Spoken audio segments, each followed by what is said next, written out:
the greatest players in the game. In 1966, he guided Saskatchewan to its first ever Grey Cup championship, and his name became synonymous with football in the province. He would take Saskatchewan to 2 more Grey Cup appearances. He was 4 times a CFL All-Star. He was twice the CFL's outstanding player, and he holds every major CFL passing mark. He's a CFL Hall of Famer, and tonight he returns to Taylor Field, the site of his greatest football triumphs. But now, the little general, Ron Lancaster, wears not green, but green and gold, the colors of the Edmonton Eskimos, once his arch enemies, but now his football team in 1991. Now listen, as I told you all along, we've had a good training camp, and everything was teaching. We wanted you to teach. We said we would assume a couple things coming in, that you knew how to play football when you got to this level, okay? Things you'll hear a lot of this year from me and the other coaches is intensity, whatever it takes, and a high level of performance. That's what we start today.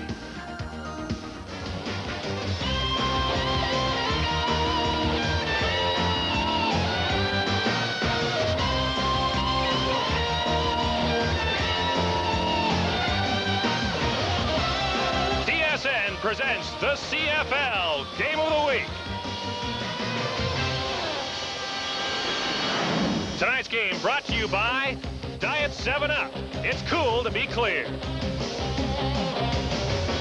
It's a beautiful night in southern Saskatchewan as you take a look at downtown Regina. The Roughriders prepare to play host to the Edmonton Eskimos.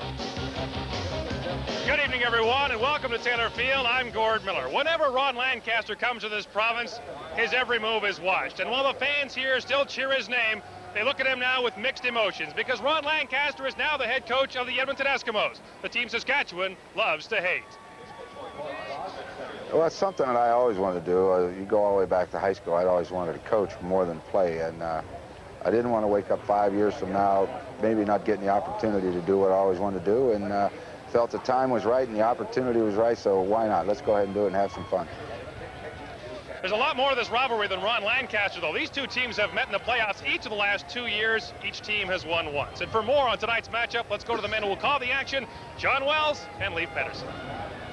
No doubt about it, Gord. It is a lot about Ron Lancaster's homecoming here tonight, Leif. I wonder if Ron will be able to find his way to the eastern sidelines over there. He's never been over there. Well, I think a little longer walk, but he'll find it there. You know, it's a great night. It's like a love in here. You've got the 66 Grey Cup Rider team. They're back for a reunion. Ronnie's back, head coach of the Eskimos. I mean, are the guys are they ready to play or what? I hope they are. I trust they will be playing tonight. The key to Saskatchewan's success this season is going to be the best quarterback to come along to a Rough Rider team since Ron Lancaster, and that's Kent Austin. He has to have a good start and a solid season. Well, I think so. I mean, it's safe to say every team wants their #1 quarterback to have a great year, but I think it's even more important for Saskatchewan because they will not dominate a lot of teams with great defense or great special teams. So it's imperative that Kent Austin have another great year. You know, last year he threw 27 touchdown passes. The year before he led them to a Grey Cup victory in 1989. So, I mean, if he has his normal year, they've got a great chance to be successful. As for the Eskimos, they're looking for a little help outside, and they've gone out and picked up 2 pretty good wide receivers with CFL experience, and that should help Tracy Hamill out.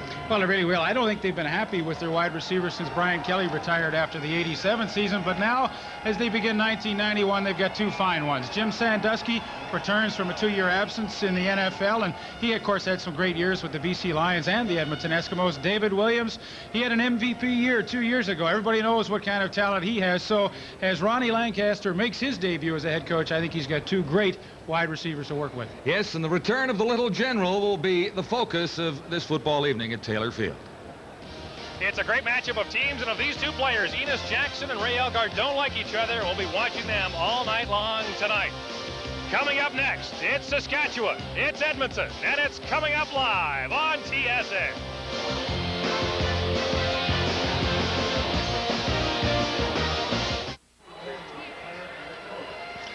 Welcome back to Taylor Field in Regina for the 1991 kickoff for the Saskatchewan Roughriders and the Edmonton Eskimos.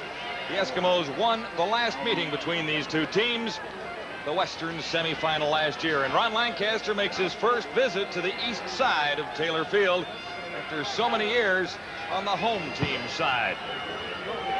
Yeah, now he has to look into the sun. That's always the worst side here at Taylor Field, and they stick the other team on that side for a reason. We're underway. This is Albert Brown on the return for the Saskatchewan Roughriders, and Brown has a blocker in front. In fact, a couple of them. Brown could go all the way. He does. Albert Brown. The opening kickoff is a touchdown for the Saskatchewan Roughriders.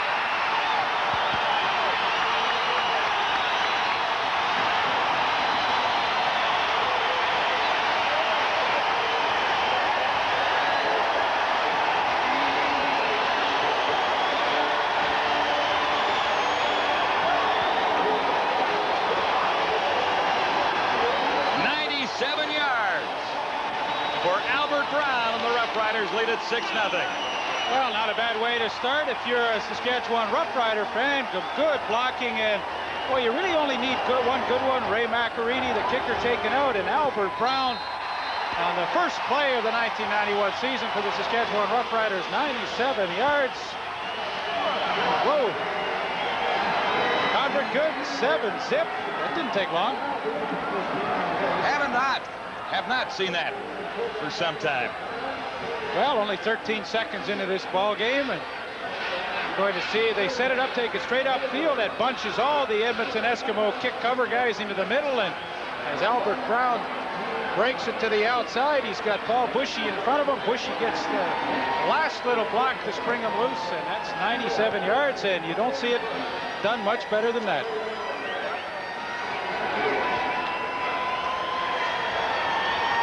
So a great beginning for the Roughriders to kick off this 1991 season. The Eskimos have not won a game at Taylor Field since 1987. They have lost 5 in a row here. Well, considering that the Roughriders didn't return a kickoff for a touchdown last year, they've improved in that department this year already. Let's see what Craig Ellis can do on the return for the Eskimos.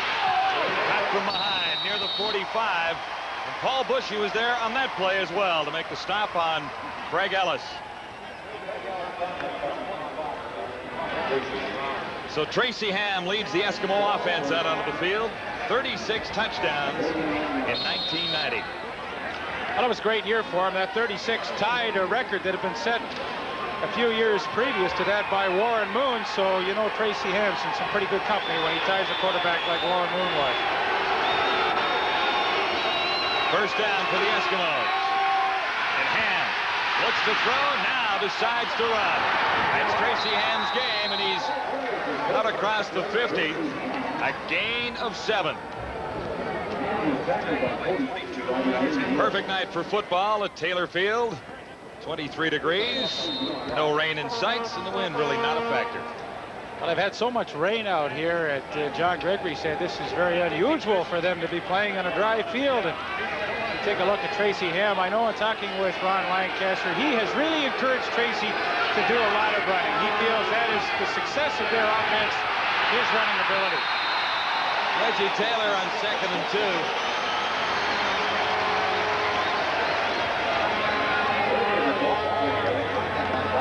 2. Dave Albright in on the tackle with a couple of other Roughriders there.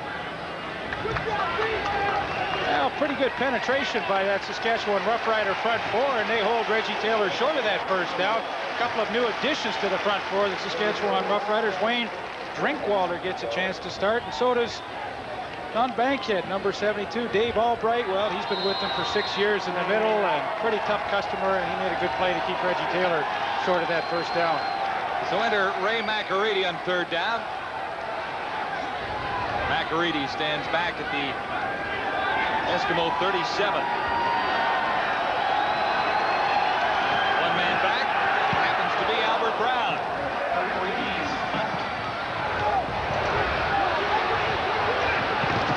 No opportunity for Brown, but he does draw a flag. 39-yard kick by McAreedy.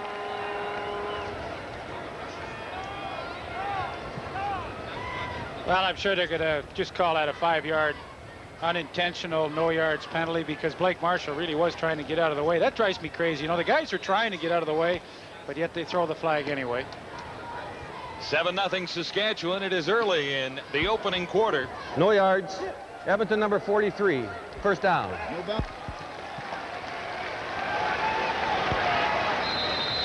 Jed Roberts is number 43, and that turned out to be the costly penalty, 15 yards. So it'll be 1st and 10 from the 34.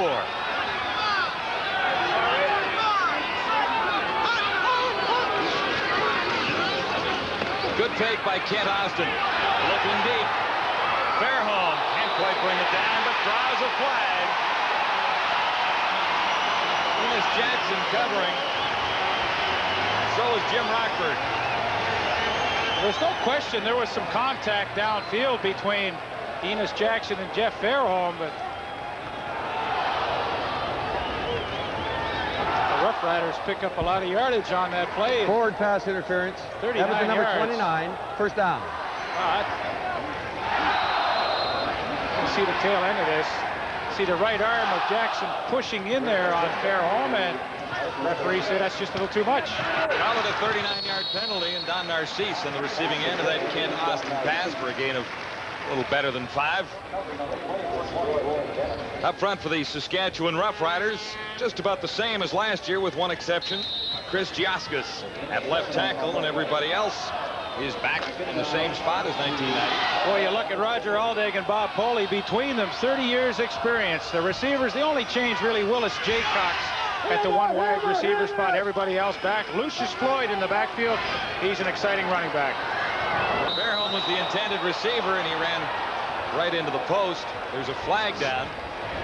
It's safe to say that was the old post pattern. The old post pattern. Run to the post, but you're supposed to stop, aren't you? Well, Kent, you know, he's accurate quarterback. He says go to the post, and I'll throw it right at the post.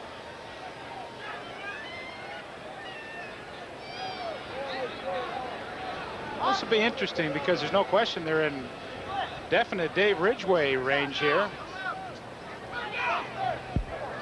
Holding. Saskatchewan number 32. Declined. Third down. I guess they assume if they take it 10 back and still don't pick up a first down, Ridgway would make it from around 47 as opposed to the 37. So they say, look, we'll take our chances with the field goal right now. Ridgway was 9 for 9 in preseason field goal kicking, and last year he had an outstanding season. A perfect so far in 1991, Dave Ridgway. So the Saskatchewan Roughriders jump on the Eskimos early and lead it 10-0. Back at Taylor Field in Regina, Saskatchewan. Season opener for the hometown Roughriders against the Edmonton Eskimos. Saskatchewan leads it 10-0. An opening kickoff return of 97 yards by Albert Brown gave the Roughriders an early lead. John Gregory has something to smile about early in the 1991 season. Gregory in his 5th year as the Roughriders head coach. And he really hasn't had to make a lot of changes in the offseason. A couple on that defensive line. One in the defensive secondary where Larry Hoke moves out to the corner and Sonny Gordon comes over from the Hamilton Tiger Cats. But really a veteran team with which he has to work. And that's always kind of nice. As opposed to last night, we saw poor Bob Obilovich with 8 rookies in the lineup. It's a little different here in Regina. Kickoff rolls out of bounds in front of Craig Ellis.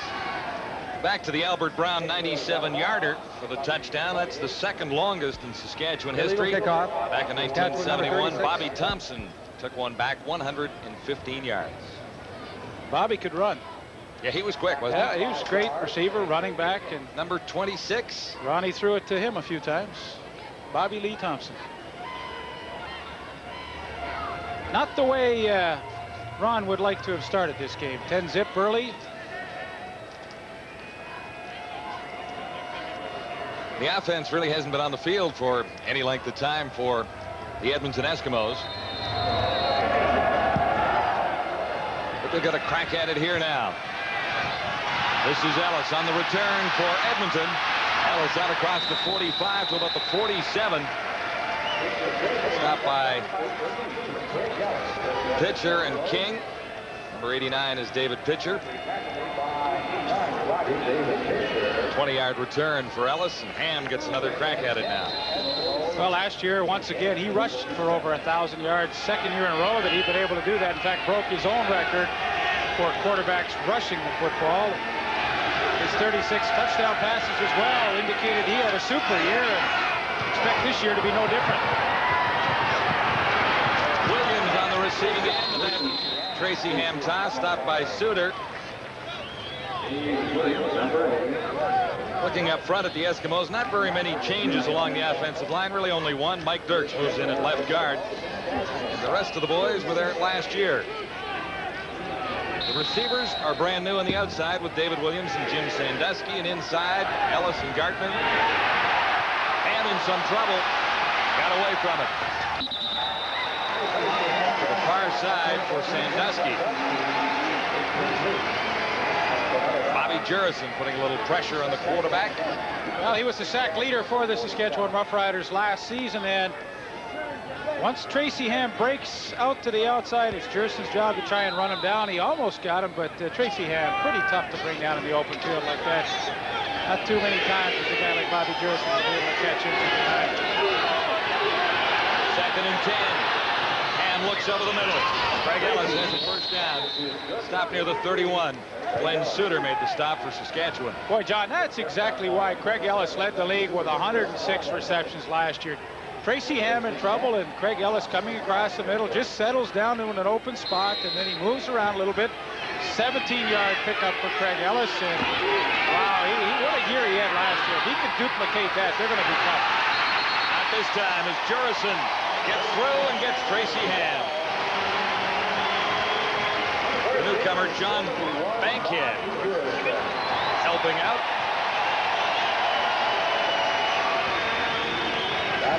There is one newcomer on that front line, John Bankhead, just mentioned. Wayne Drinkwalder, a starter for the first time. Rasovich, Albright, and Lowe, good linebackers, Leaf. Very good. Secondary only change, really. Larry Holt moves out to the corner, and of course, as I mentioned, Sonny Gordon over from the Hamilton Tiger Cats. Ham gets away from one and fires high. Reggie Taylor was the intended receiver. I'm really kind of surprised. I thought that this was going to be really one of the problem areas for the Roughriders this year was their front four with a couple of changes. Wayne Drinkwalder starting, but he didn't start all last year. But so far in the first quarter, that group has been able to put quite a bit of pressure on Tracy Ham. The key to stopping the Eskimos is somehow stopping Ham, and that means contain Tracy Ham somehow. Easier said than done. Sometimes. On 3rd down, the Eskimos will try a field goal. 42-yarder. Ray McAreedy. Flags are down, so they'll... It was a time count. Time count violation. Edmonton number 4.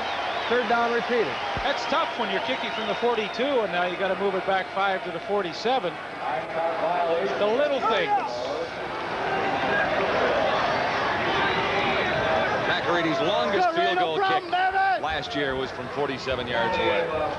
Well, any breeze that there is at Taylor Field tonight, it's a pretty calm night, but it is at the back of Ray McAreedy.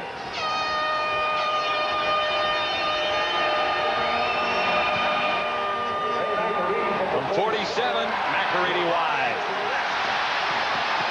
And this is Hairston getting it out, and he's near the 10-yard line.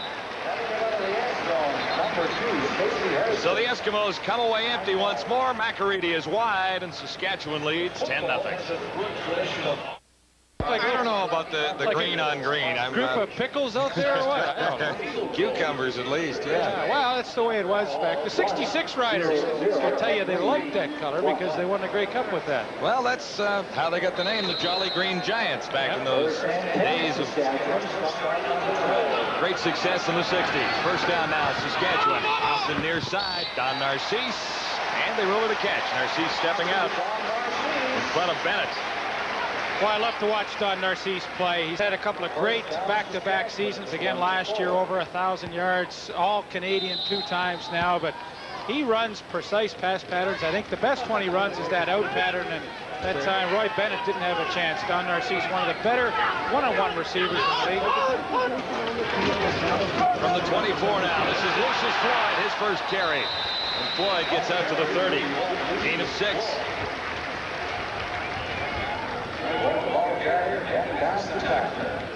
Here's what the Saskatchewan Roughriders are facing defensively for the Eskimos. A 3-man front for the first time. A big change there, Lee. Well, it really is, but make no mistake, 4 people will rush the quarterback at all times. Either Leroy Blue or Larry Ruck, the linebackers, will come. And 2 shades in the secondary. Roy Bennett, you'll remember him. He's back in the corner. Elgard has a first down. He's out to midfield. Jackson made the tackle. 26 yards for Ray Elgard. Well, this will be our feature matchup tonight. Ray Elgard against Enos Jackson. And Ray Elgard, such a great target at 6'3", 225 pounds for Ken Austin to see coming over the middle. And Enos Jackson actually giving him a lot of cushion there. And pretty easy pattern for Elgard to catch that football and advance it upfield. The Riders got a good drive going. Batted down as Austin looked to the far side on 1st and 10 from the 54.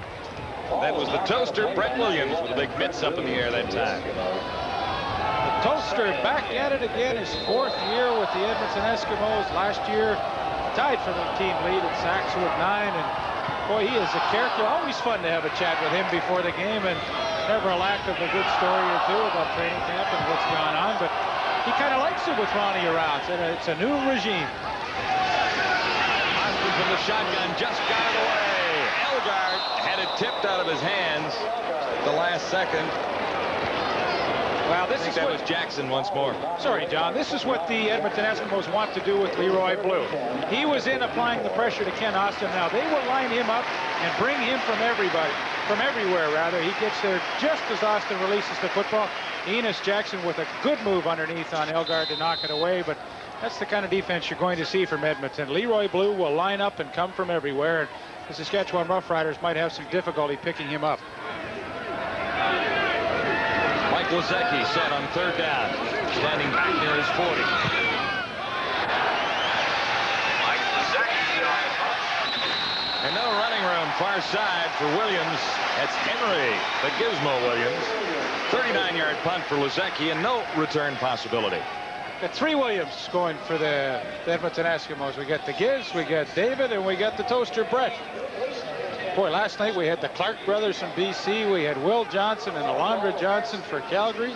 Saskatchewan, we've got the Boyko twins in the lineup. Right. Alan and Bruce. It's a good thing you're on your toes here. First down for Ham and the Eskimos. Ham throwing under the coverage, and I think it's a complete pass, close to first down range.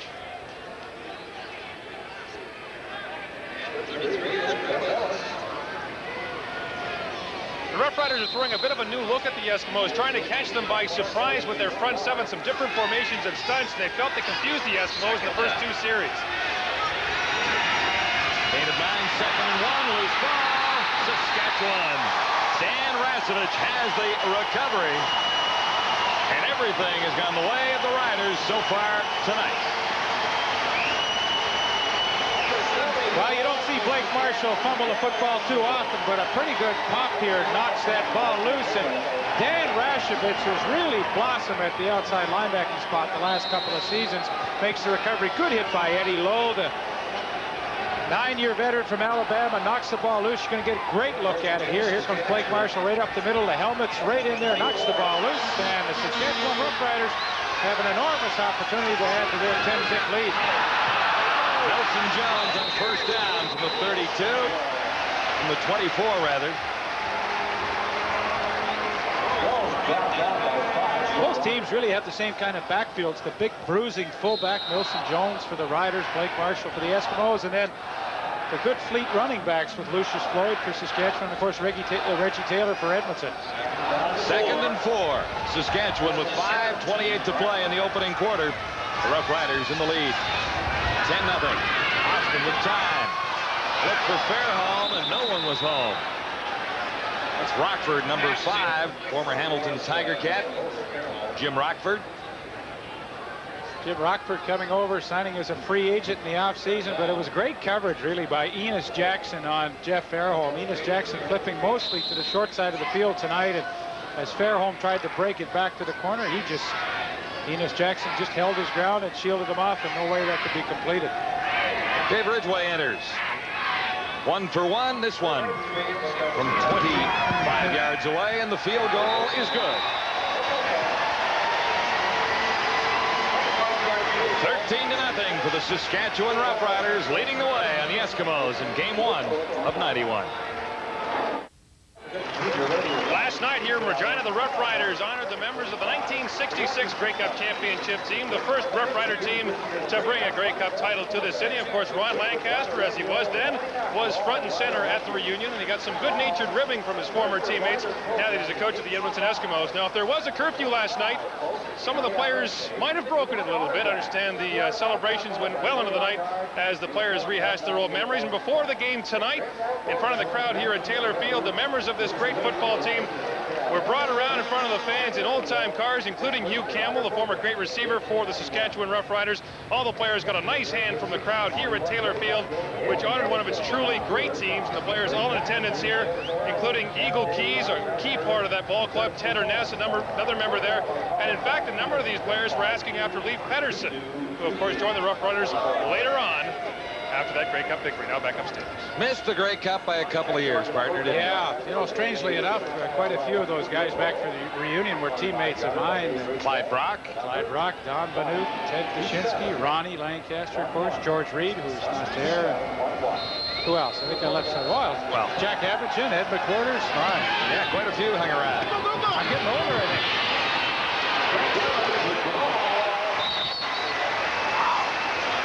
Ellis on the return for the Eskimos out at the 45-yard line, 22 yards.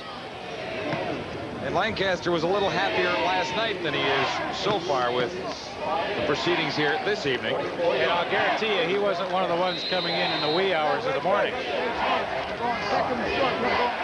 Now, it's up to Tracy Ham to get something going here. His team's fallen behind by 13 points. Not a great deal, but it's time for him to take charge and at least try and get a field goal and reestablish or try and get some kind of momentum going.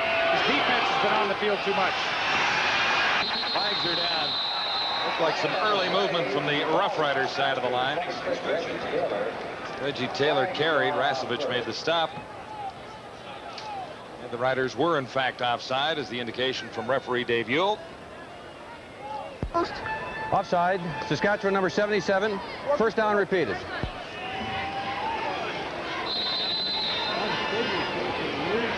Offside called against him. Wayne Drinkwalter was caught a little over the line.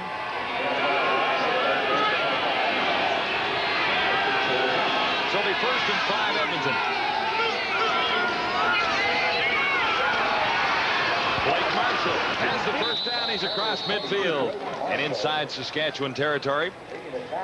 Great block by the veteran center, Rod Conop, number 67. He's been an All-Canadian 2 years back-to-back. He was the most valuable offensive lineman in 1989, and he gets the good block right there. David Albright, Blake Marshall breaks the tackle, picks up a first down. That's the way Tracy Ham would like to get these guys going. It'd be great if he could get the running game going. Interesting to see how Reggie Taylor performs tonight. Of course, missed the last 6 games of the season last year with a knee injury. Taylor has the ball, and there is another flag down. And it might be a procedure call against the Eskimos this time. 3:36 to go in the opening quarter, with Saskatchewan leading 13-0. Rough Riders off to a great start on a 97-yard kickoff return by Albert Brown.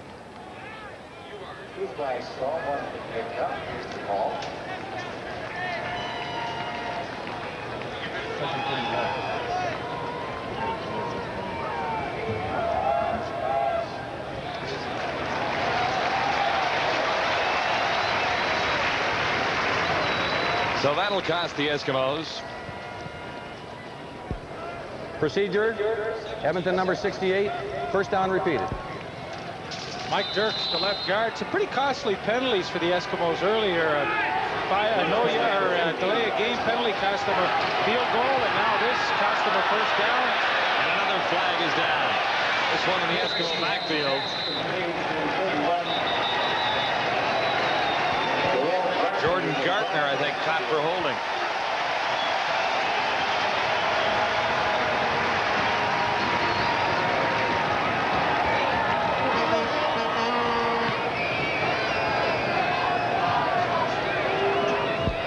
Holding, Edmonton number 57. First down repeated. Randy Ambrosi holding. Well, the penalty's really starting to kill. Jordan Gardner made a nice catch and would have been a first down. Now holding back. Penalty brings it backward. Look at it, 1st and 25. Back at the 41 now.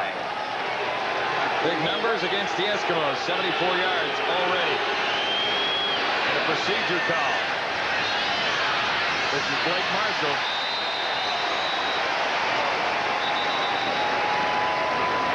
Richie Hall made the stop. It's going to be 1st and 30. Tracy Ham, he steps away from the center just a little too soon. That pulls everybody offside, and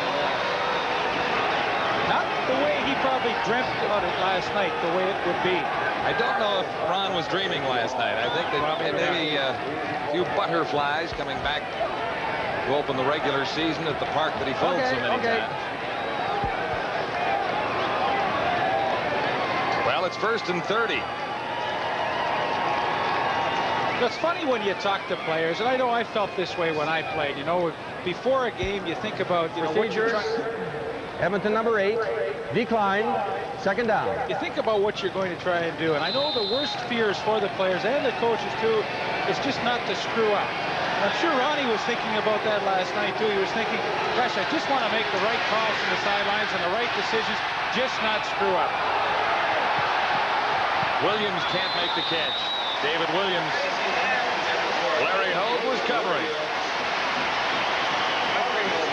Well, in that kind of a situation, 2nd and 20, that's a pretty good call by Tracy. You throw it to a guy like David Williams, a height advantage, 6'4" against a 5'7" Larry Hogue. I thought it was a great call by Tracy. And not too many times you're going to pick up first down in that situation anyway.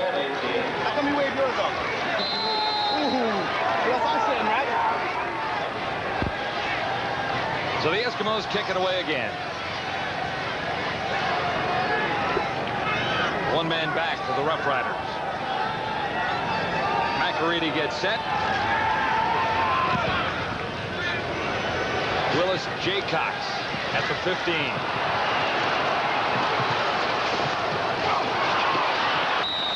And I think I've spotted another flag back at the line of scrimmage, Lee. Hey, it's unusual when there's not a flag.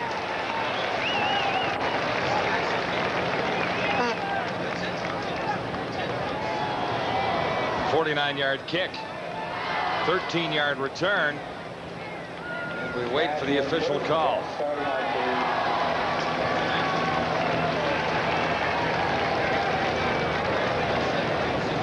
Major foul, face mask, Edmonton number 5, 1st down. I think that's the 7th penalty in the 1st quarter against the Edmonton Eskimos. That's unbelievable. 7's about a normal total for a game. 89 yards, and that penalty on Jim Rockford. Saskatchewan 1st and 10 from the 42. Austin looking for Lucius Floyd, and off the mark. Al Benisic, Ted Ernest, 2 members of that championship team. Roughriders' first Grey Cup was in 1966 at Empire Stadium, 29-14 win over the Ottawa Roughriders. 2nd and 10. Saskatchewan from the 42. Lucius Floyd.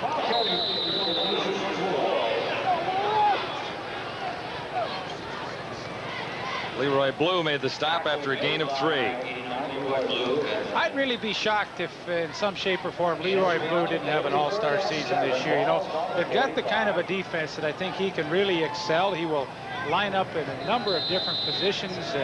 He will come at the quarterback from all different kinds of angles and should have some pretty good sack totals by the end of the season. Henry Williams waits this punt. Taken on the run at the 25, and flags fly all over the field.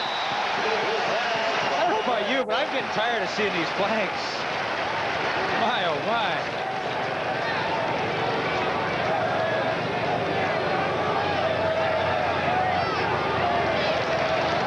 Return will come back after a 43-yard punt.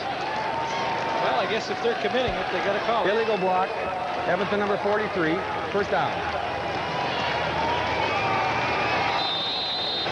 Jed Roberts is number 43. There is the block. Remember Jay Roberts, tight end for the Ottawa Roughriders? Yeah, a few years ago. It's his son. Jed Roberts.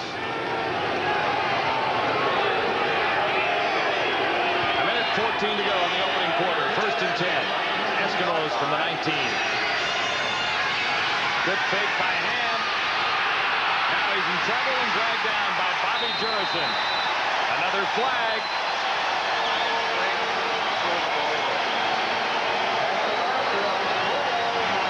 Grounding the ball against Ham. I think so. Grounding the football. Edmonton number 8. 2nd down. Well, you know, in all fairness, Tracy Ham had plenty of time to throw. It was just great coverage downfield, and that allowed Bobby Jurison and the rest of the fellows to come in and get that sack and force the grounding penalty. Of course, that's loss of down as well. But, you know, they had lots of time. Good protection initially for Tracy Ham. The receivers just aren't able to get open. 2nd and long, 2nd and 15.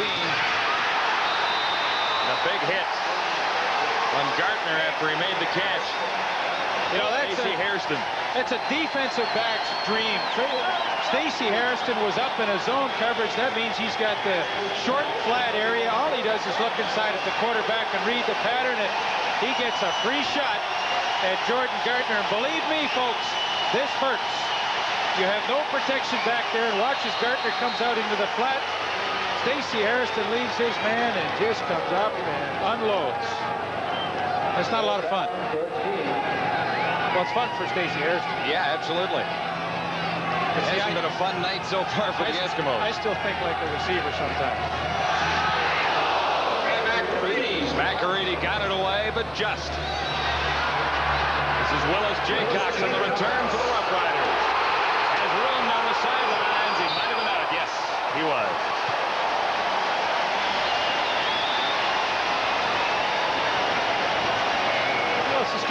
Saskatchewan Roughrider return teams on both the punts and the kickoffs are really luring all the cover guys from the Eskimos into the middle of the field and then all of a sudden breaking it to the outside. I mean, you could throw a blanket around all the cover guys from Edmonton. I'm sure the spotters up in the booth are going to send some information down to the field to those guys. Stay in your lane, spread out, cover that entire field. 27-yard return sets the Riders up with a 1st down at the Eskimo 38. This is Lucius Floyd, some room to the outside. He's inside the 30, short of the 1st down. Jordan over to make the tackle after an 8-yard gain. Well, it's funny, John, how things work. Lucius Floyd gets a chance to play because of an injury to Timmy McRae last year, and then McRae could never get his job back, and Lucius Floyd has never looked back. 13-0 for the hometown Roughriders.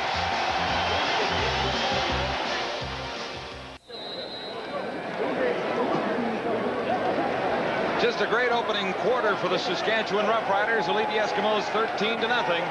It is 2nd and 2. Saskatchewan. Ball in the Eskimo 30.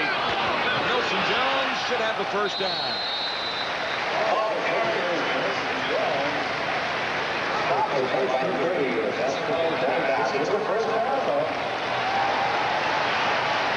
The first quarter statistics, it's all Saskatchewan. The number you don't see, though, is penalties. I had Edmonton 9 times penalized in the first quarter for over 90 yards. And, of course, the big play was the opening kickoff taken back 94 yards by Albert Brown. 1st and 10 Roughriders now at the 26. Austin back. Over the middle, Elgard has it and scores! 26-yard touchdown, Ray Elgard. 2 big catches so far tonight.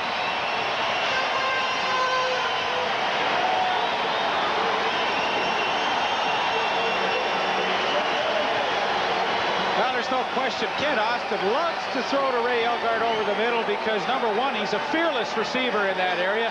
Never worried about taking the hit. All he's doing is concentrating on catching the football. And here he goes up, and Rockford's coming to put the hit on him, but he just sticks the hands up, makes a super catch, bounces off him. Stephen Jordan can't bring him down. The Saskatchewan Roughriders have their 2nd touchdown. That's a great catch and run. And no mistake, as usual, on the point after by David Ridgway. You know, you usually don't think of receivers as like hard-nosed, but I mean, what a perfect description for Ray Elgard. Here he is, he's 6'3", 225 pounds, does not have a care in the world as he comes across that middle, exposes himself to taking the shot, goes up, makes the catch, and Well, it shows you why he is an all-star year after year, and in his 9-year career has established himself as probably one of the best slot backs ever to play in our league. That is pretty. Check out the flowing locks there, too. He's got the new ponytail. There it is.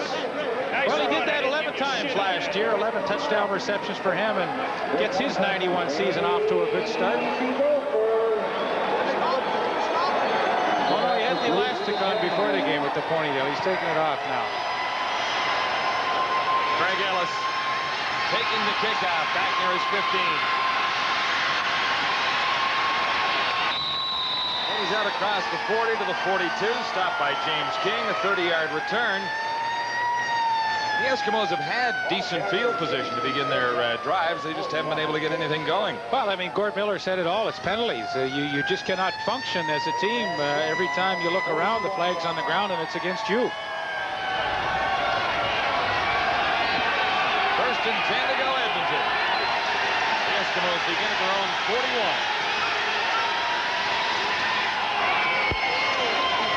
Sandusky halfway to a first down. Richie Hall made the stop. Back at a 6-yard gain, 2nd and 4.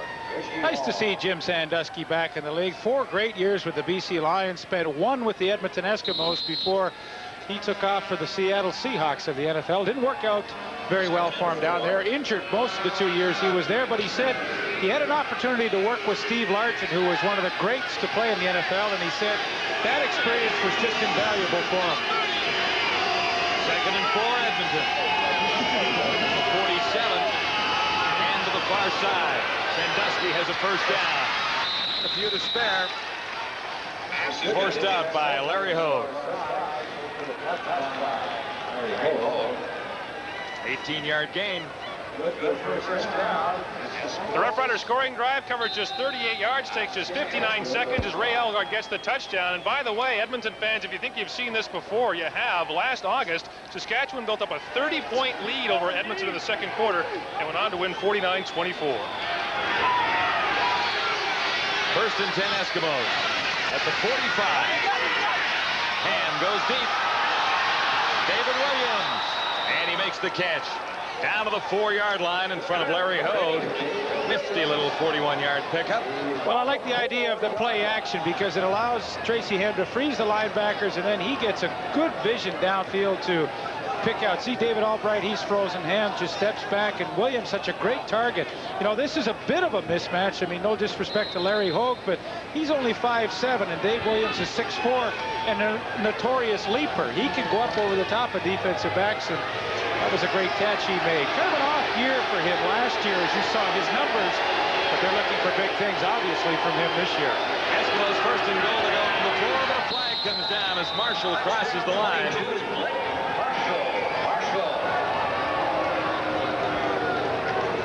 Another penalty. Offside. Saskatchewan line. Decline. Touchdown So the stand. touchdown will stand for Blake Marshall. Blake Marshall led the CFL in this category last year, rushing touchdowns with 12, and pretty easy trip into the end zone for him. Good block from the right guard, Randy Ambrosi. He actually wipes out 2 Saskatchewan defenders, and that allows Marshall to get into the end zone. And oh boy, did the Edmonton Eskimos ever need to answer that last scoring drive with one of their own. 20-7. As McEready adds the point after. They're back in it. Back in the ball game.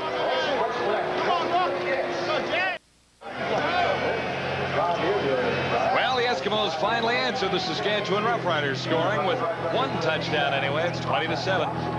Here's Blake. Well, not too many times does Blake Marshall get stopped near the goal line. He had great success last year, of course, and Randy Ambrosi, the right guard in front of him, with a good block, takes out 2 guys. And boy, this is Edmonton Eskimos, you know, find themselves right back in this ball game. It's 20-7, and after the horrible start, I think they should be very thankful that they're in this position. Yes, it could have been worse for the Eskimos. A lot worse. Like over. Still, it's a ways back, and the Eskimos have not won in Taylor Field for a year or two, back to 1987. But Blake Marshall at 6'1", 230 pounds is probably one of the more punishing runners in the CFL. I think Wilson Jones fits into that category as well. So we're seeing two pretty tough fullbacks tonight. Will be 7:30. Mix 92 rally begins at 5:30 on practice.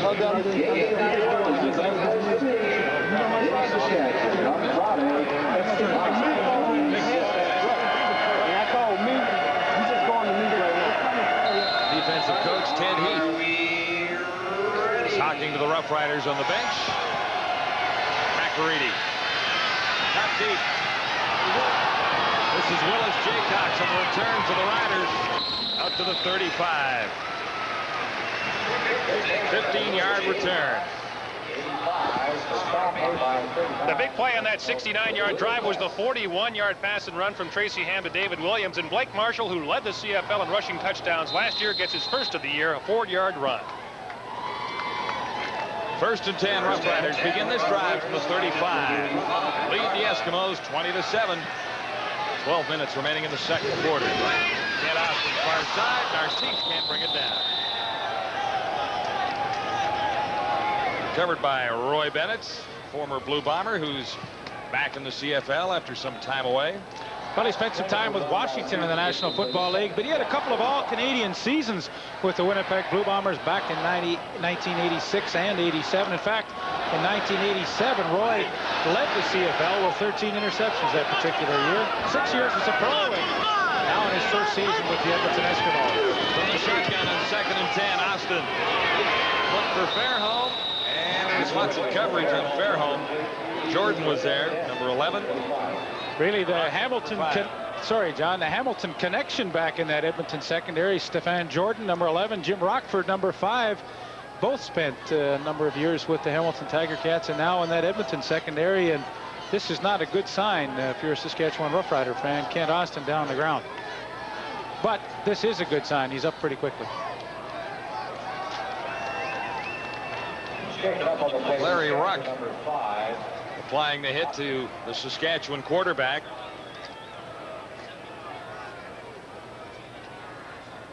And again, it doesn't look good. That's the throwing arm and the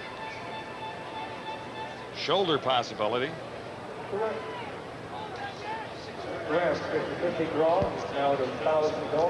Let's go back and see if we can figure out what exactly happened to Ken Austin. There's Larry Ruck coming on the blitz, and he sticks the helmet right up into the right shoulder. In the middle of the throwing motion. Ken Austin, I would suspect Austin will be back in. That's one of those ones that they call the burner. Just kind of stings for a minute. Your shoulder goes numb, but in a couple of minutes after Ivan Gutfried, the therapist of the Saskatchewan Roughriders, works on it, I'm sure he'll be back and ready to go. Thank you, Dr. Pedersen. Ah, well, I mean, little diagnosis. The burner. This is Henry Williams on the return for the Eskimos, and they'll start with good field position. Out across the 45 at the 47. Still, it is the Roughriders leading by 13 at 20-7. All-Canadian quarterback Ken Austin of the Saskatchewan Roughriders being treated on the sidelines. If he can't come back, it will likely be Rick Warman, who is listed as number 2 on the depth chart. The much-traveled Rick Warman. Former Stampeder, former Eskimo. I think he was in Hamilton, too, actually, for a while. Don't hold me to that one, though. I've always been a Rick Warman fan. I don't know. I think every time he comes in, he always does a great job. I'm sure if he has to come in a supporting role tonight will be no different. Meantime, it is up to Tracy Ham. So Austin heads to the dressing room. We'll keep you posted on his condition. Great opportunity for Tracy Ham. At only 20-7, they scored on their last possession, and well, they can really shift the momentum of this game around if they're able to take it down and add some more points to their total.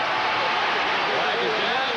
Ham escapes for a 4-yard gain up near the 51. Albright making the tackle. Spot anything down there that drew the flag, Leaf? I couldn't see it. I'd say a pretty good guess would be the holding penalty. Holding, Edmonton number 68, first down repeated. Mike Dirks My old buddy Mike Dirks from the Hamilton Tiger Cats. 10 yards. It'll be your first and 20 now. All Second one on him. I think so. Mike, cut that out. That flips it to first and 20 and moves the Eskimos back to the 37. 109 yards and penalties against the Eskimos.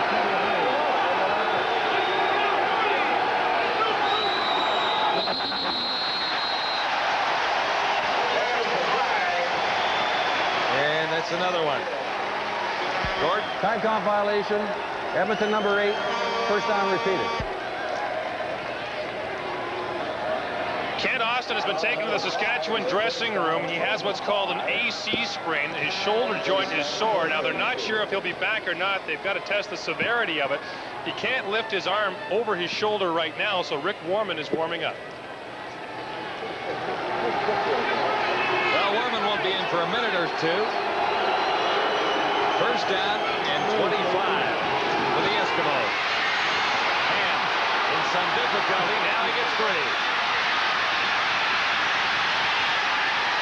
Rasevich forcing him out. And then first and 25, and picks up 8.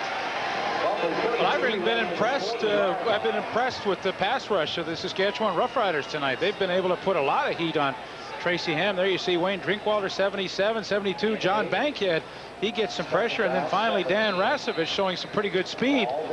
Chases Ham out of bounds, and he only picked up about 8 yards on that play. But the Saskatchewan pressure, to me anyway, a bit of a surprise tonight. Second and 17, the Eskimos. At the 40. Ham. And it's knocked away from Craig Ellis.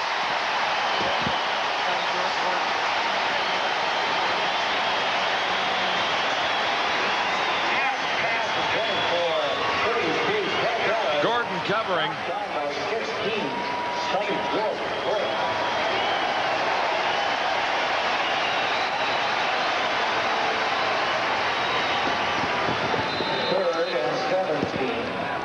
So again, the Eskimos kick it away.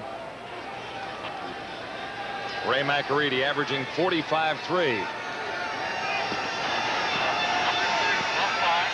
10:05 remaining. Second quarter.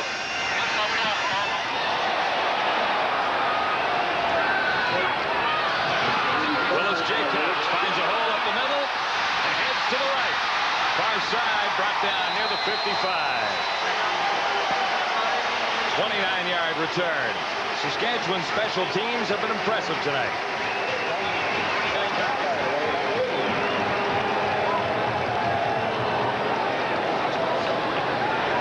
So the Roughriders begin another drive with great field position from the 55. But they begin without Kent Austin for now. Rick Warman is in at quarterback.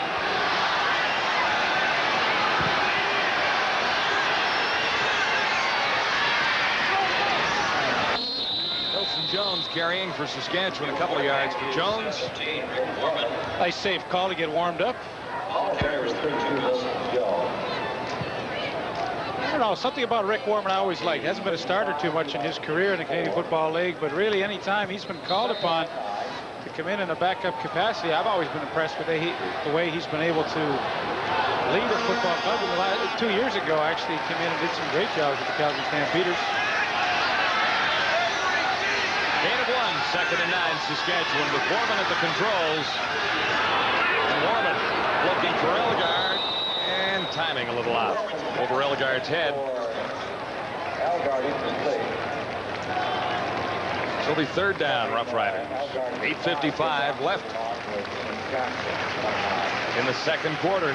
Well, that's the matchup we're going to follow for you tonight. Ray Elgard against Enos Jackson. Certainly no love lost between these two players. In fact, last year had some great battles in a number of games, and here Elgard actually gets in behind, but Rick Warman just feathers that thing a little too far.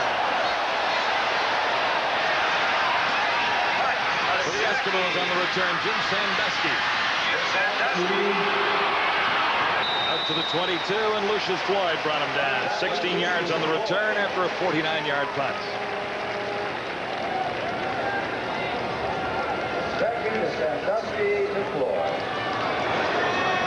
First and 10 Eskimos starting at the 22-yard line. Tracy Ham has the Eskimos at the 22.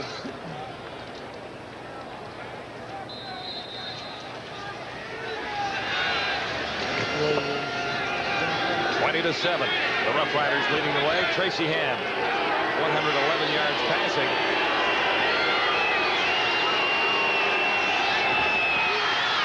And to the far side for Sandusky.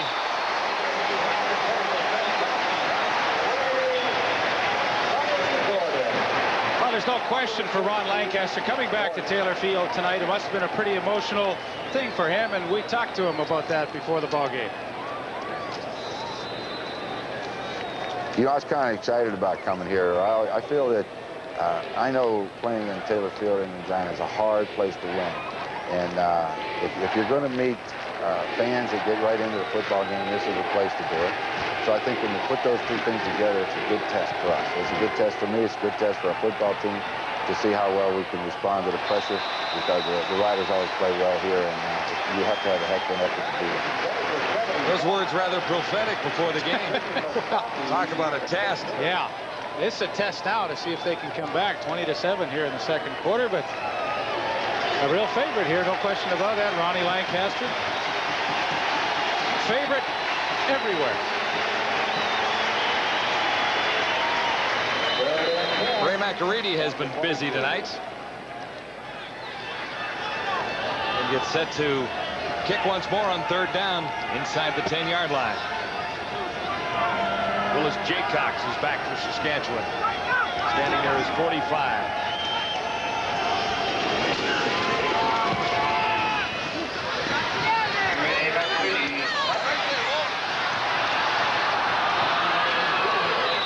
Another flag down as Jaycox crosses the 55 with a 16-yard return. Saskatchewan first down when we return.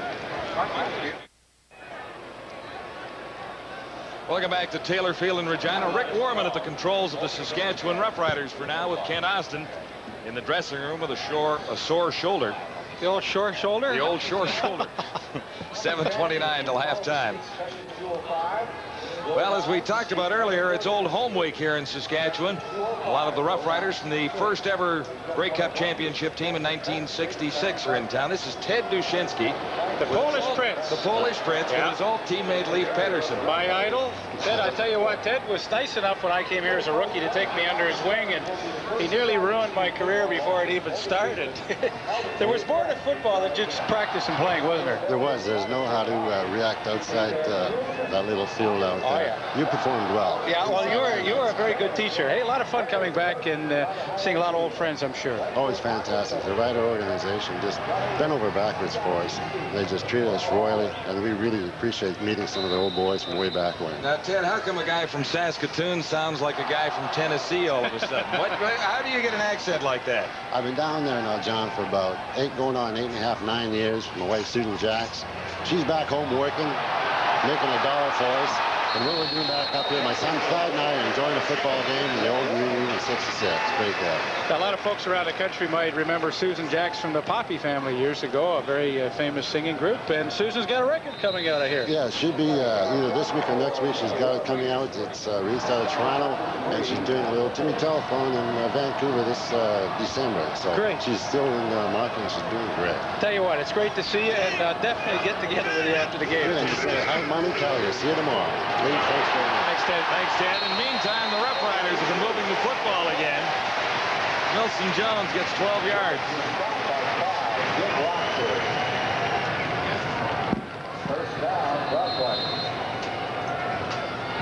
So another first down for the Roughriders. Out at the 52-yard line now. Boy, great to see some of the old familiar faces. You get a little sentimental, you know, and Teddy and I were such good friends, and of course Clyde Brock and all the fellas. I mean, I love it. We like coming to Regina, period. You and I both started our careers here, so. Yeah, Dushinsky led me astray a time or two as well. Oh, he knew how to do it. Don Narcisse was the intended receiver. I'll tell you, you know what I found about that group, and I was course, a lot of guys that I played with that were still on that 76 team that we had in the Grey Cup. There was always a fine line. We knew how to have fun, but we sure knew when the work time was there, and that's the way those guys played. And more wins than losses through all those Rough Rider years. Oh, there were some good teams. 2nd and 10, Rough Riders at the 52. Saskatchewan leading 20-7.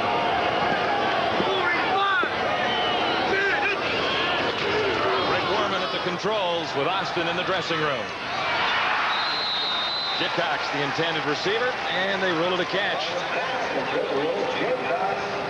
Roy Bennett forcing Jay Cox out.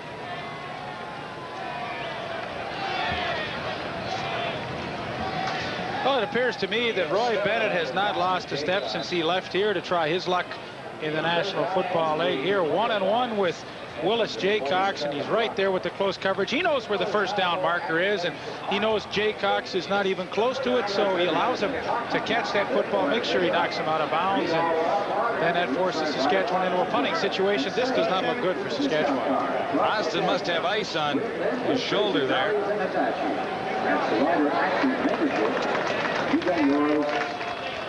Now he heads to the medical room. Larry Ruck, in my opinion, really one of the unsung heroes on that defense. I mean, you know, you hear about the Basses and the Toaster Williams and the Mike Walkers, but really, game after game throughout his career, Larry Ruck has been one of the bright spots in that defense. Mike Lozecki launches this one. Sandusky has to give up a single point. He was too deep. A 54-yard single, Mike Lozecki. Mike was a little inconsistent last year, but it looks as though he's much more comfortable in his second year as the punter with the Riders from the University of Saskatchewan, just a couple of 100 miles north of here. He looks a lot more comfortable tonight, and he's had some boomers here in the first half.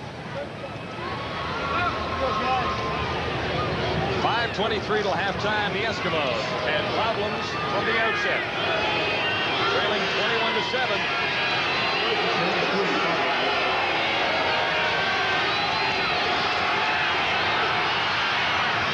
And over the middle for Craig Ellis.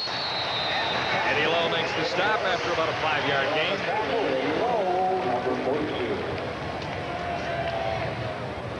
Well, year after year, Eddie Lowe, one of the best linebackers in the league. 9 years he's been with the Riders from the University of Alabama, and he comes up and they're back in his own coverage. He just reacts to the play across the middle of Craig Ellis and comes up and makes the good hit. They mark it a gain of 6, 2nd and 4. Eskimos at the 41.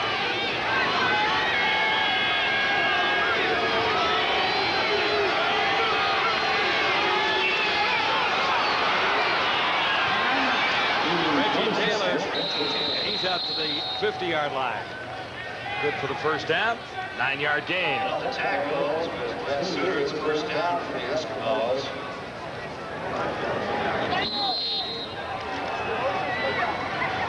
Ken Austin will have his shoulder reevaluated at halftime. The good news for Saskatchewan fans is it is just a shoulder strain, nothing more serious. We'll take another look at halftime, but the doctors say it doesn't look like he'll be back tonight. First down for the Eskimos. Ham behind the intended receiver. Craig Ellis. Second and 10. Tracy Ham took a pretty good shot there as he released the football, but I think he does this one thing better than any quarterback in the CFL, the ability to roll to the wide side of the field, plant, and then throw back against the grain. Now, that time he could not connect with Craig Ellis, but boy, he and Ellis have had some magic over the last few years on that throwback play back across the field. Ellis 100.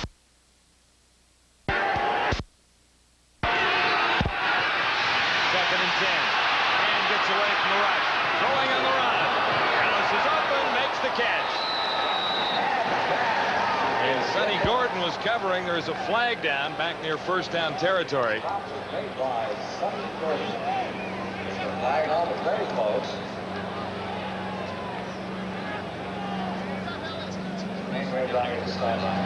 Interference against Saskatchewan, so it will be a 38-yard gain for the Eskimos.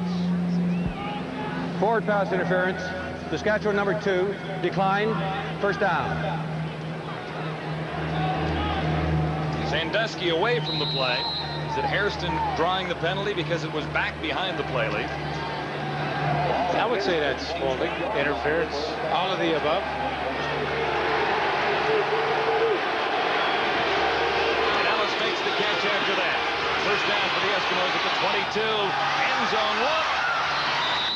Sandusky has the touchdown.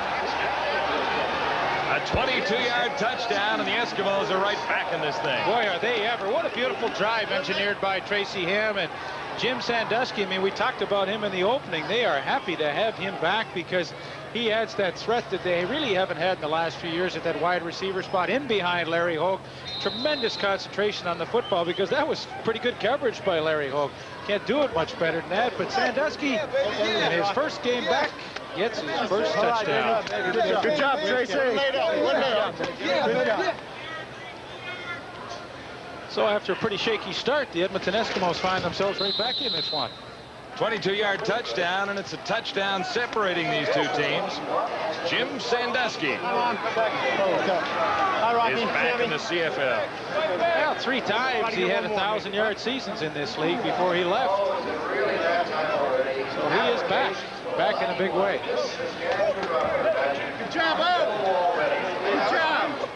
Let's see how he works Larry Hogue to the inside. Watch, he'll break to the inside and then back to the outside, and Larry Hogue is all over him right here, and Sandusky fights him off. Great concentration to make that catch because Hogue had the arm right in there. I mean, you can't cover any better than that, but Sandusky just made an outstanding play. Side by side, the two new wide receivers on the Edmonton Eskimos. Better get a shot at Tracy. See, he knows where the bread's buttered. He said, get a shot at Tracy because that was a great pass, and he's right. Stay on good terms with your quarterback, Jaycox, unable to field the kickoff. Oh, yeah. Okay, he knew it. That's big time, Greg, because his hand moved. That's it. That was it, baby. Oh, man. Right back in the game, guys. All our fumbling around, we're right back in this game. That's right. You heard the toaster there. He's right. He don't work out there. I'm not giving you the red and blue protection you used to. That's okay. Hey, it'll come. Now, when we do run trips, let's run something out here where you are rolling so you can get that stop back to him. You know? They went 2 on us that time. I went 2. But if we run to that trip side, though, if we run to that trip side and run something off of there, they're going to have to come around 1 to come back, and we get you. So whatever we got over there, like, what, fans or 1s or 7s or something like that? 1s and fans out of trip, we'll get those back. Interesting stuff at the Eskimo bench. We're back to the live action. Jaycox on the return for the Saskatchewan Roughriders. Now, who's quarterbacking that team? Is it Ellis or is it Tracy Ham? Ellis is calling. I think it's Ellis for now. He just tells Tracy what to do. It looked awfully good for John Gregory early in this ball game. A return of a kickoff for a touchdown in the opening play by Albert Brown. And then a couple of field goals, and the Roughriders had a big lead. But all of a sudden, the Eskimos have closed in and only trail by a touchdown at 21-14. 3:02 to go to halftime. Turnaround, though. I mean, old Mo has definitely shifted in Ronnie Lancaster's favor, but all of a sudden, John Gregory sees his lead shrink to 7. Momentum shifted around, and now he's got his backup quarterback in there. So on the Saskatchewan side of things, a little apprehension. On the Edmonton side of things, a lot of optimism. They await a Rough Rider first down. Here's what Ron had to say about his thoughts on the game. The only thing I have butterflies about is just to make sure I don't screw it up. Ron Lancaster yesterday. You know, it goes back to what I was saying about the greatest fears of players and coaches. I mean, you're in front of a lot of people. You don't want to embarrass yourself. You don't want to make obvious mistakes, and that is the greatest fear. And I know Ronnie's thought about that many times as a player, and of course now as a coach, and probably too as a broadcaster. The 39, Warman in trouble, and a Rough Rider quarterback down for the second time tonight. Leroy Blue got through. First sack of the night for the Eskimos. Well, they bring the kitchen sink here. Willie Pless is coming. Leroy Blue. Here comes Pless from the outside. Blue up the middle, and they both meet at the same time and will have to share that sack. But That's the kind of pressure they've anticipated with this defense, and it's kind of structured in a way that Willie Pless and Danny Bass are in the middle of that 3-4. They're expected to make a lot of tackles this year. 2nd and 22 from the 27. Warman long and picked up. There's a flag down as Jordan makes the interception.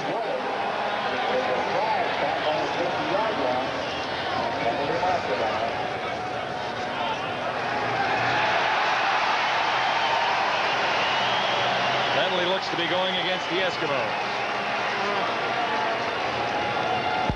Forward pass interference. Edmonton number 11. First down.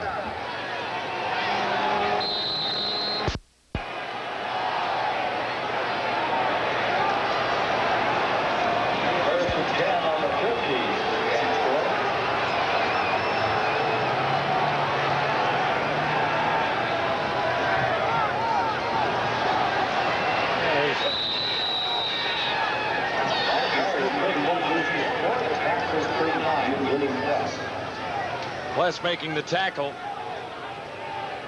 on Lucius Floyd. 2:19 to go till halftime. Well, Willie Pless signed as a free agent in the offseason, had a super year, in fact, an outstanding year with the BC Lions last year, where he had 107 tackles, could not come to agreements on a new contract, so he came over to the Edmonton Eskimos, and, well, you know they're happy to have him. 2nd and 9 for Warman at the 51. He's up to the 55, dumping it off to Lucius Floyd. Enos Jackson made the stop. 1:58 till halftime. Great play by Enos Jackson. They sit back in the zone coverage on 2nd and long, and Enos Jackson comes up, reacts to Lucius Floyd out of the backfield. He is right there, and they are able to stop the Roughriders, and now they'll get it back, trailing by 7.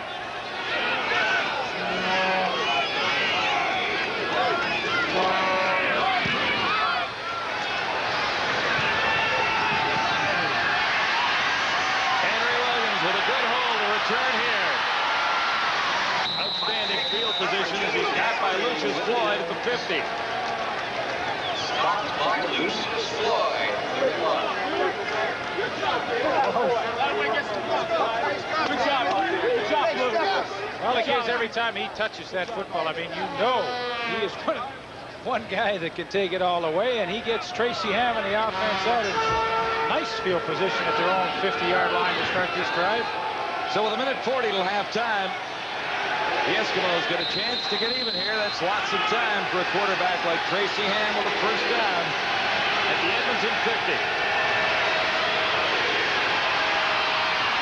Ham looks deep for Williams, and Williams makes the catch. They were going to call interference anyway on Larry Hogue, no question about that, but what a super catch by David Williams. I mean, he's been notorious throughout his career for coming up these kind of super spectacular catches, and watch, he just straight down the field, nothing fancy about this pattern, but he really, Larry Hogue in good position right here, but the arms in too quickly. Williams makes the catch nevertheless. A 45-yard gain for the Eskimos, threatening to tie this thing up. First down, Edmonton. Saskatchewan 15. First down, 15. 1:21 to a half. The Eskimos down by a touchdown. And Williams, the intended receiver once more. Hogue covering, no flags. Boy, there's a lot of contact between these two guys going down the sidelines, and David Williams complaining that he'd been interfered with. Larry Hogue saying, "Oh, he's pushing off on me." And, Larry Hogue gets that left arm snugged right into the ribs of David Williams pretty near every time he runs that fly pattern. So it'll be 2nd and 10. Eskimos at the 15. Hogue and Williams have been going at it. Now 1:15 to go to half. And to his right, firing back. Craig Ellis has the touchdown. In front of Glenn Suter. Did you hear that? Flag racer, yeah. No flags? How about that? Well, you get paranoid, you know, every time you have a great play and it gets called back, but this one won't be coming back. Tracy Ham to the outside. Good sight lines for him to see his receiver downfield, Craig Ellis, and he comes up with a nice sliding catch for the touchdown, and the Eskimos are 1 point away from tying this ball game up. 21-20 right now.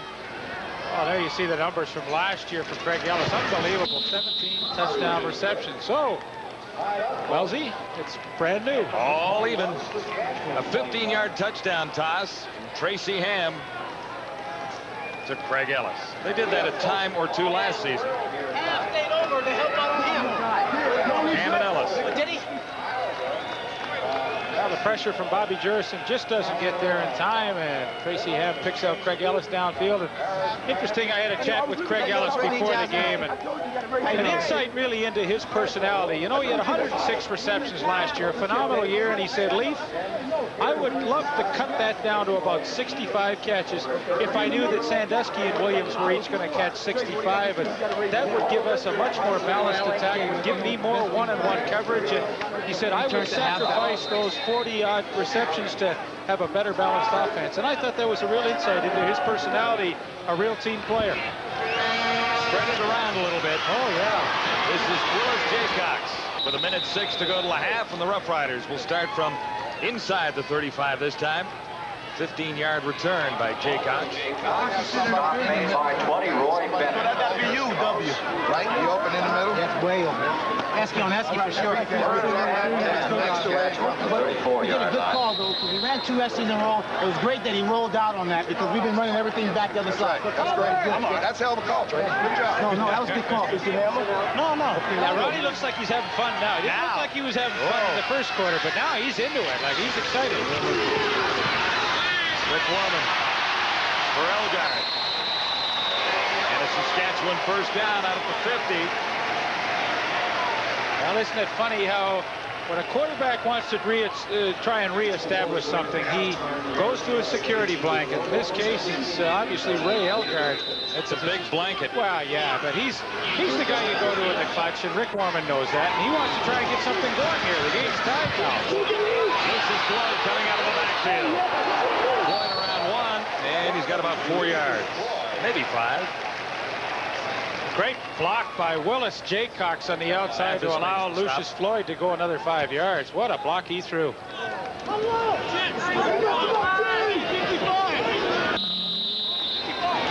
and 5. With 45 to go to the half. Warman for Fairholm. Enos Jackson tipped it away. I thought that was great timing by Enos Jackson. Fairholm doesn't like it, but as you'll see in the replay, good angle here to see the timing. Jackson up over the top, and he doesn't make contact until the time that the ball arrives. I thought that was a great defensive play. Well, now maybe he made contact a little early. Well, I see the officials saw it the way I did the first time. So on 3rd and 5. Riders will kick it away. Mike Lazecki. And the Eskimos have called a timeout. 39 seconds till the half. That's okay. That's okay. That was a good play by Danny Bass to call the timeout because they were going to get penalty for a time count violation, and that would have given Saskatchewan a first down.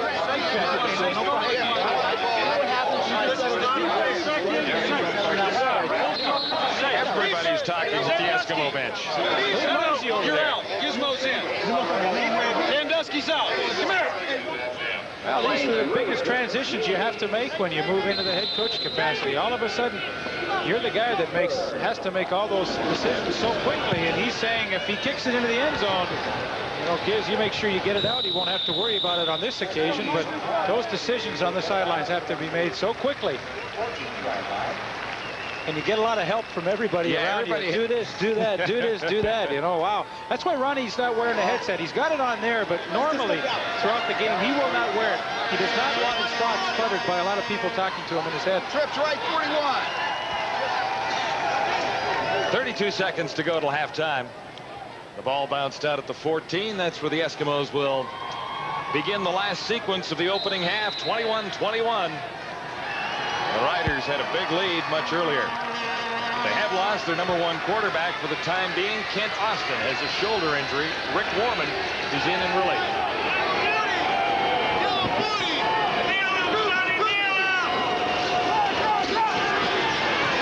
Drop play to Taylor. Ball carriers Reggie Taylor. Now 28 seconds till the half. 28 seconds. Get him 6 yards on the run. It's 2nd and 4. Ball's on the 20-yard line. 2nd and 4.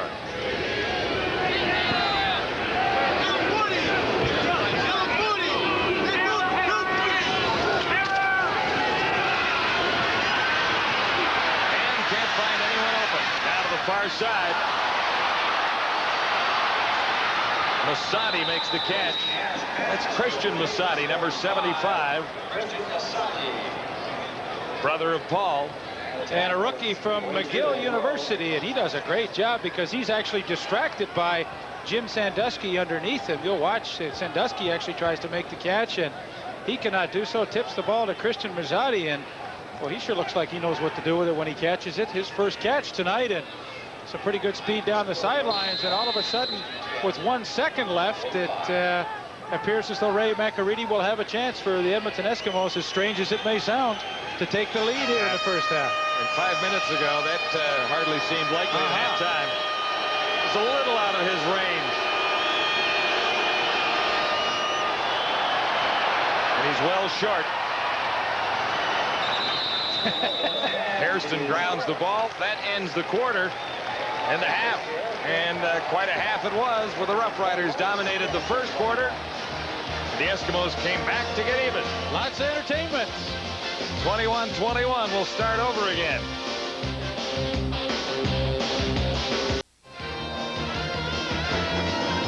The first quarter belongs to Saskatchewan, the second to Edmonton, and as a result, we're tied at 21 after the first half here at Taylor Field.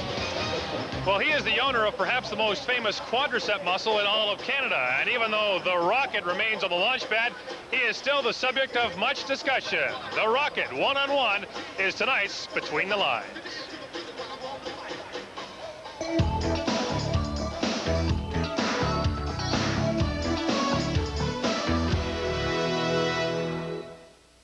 It's much deeper than that for us. It has to do with the league.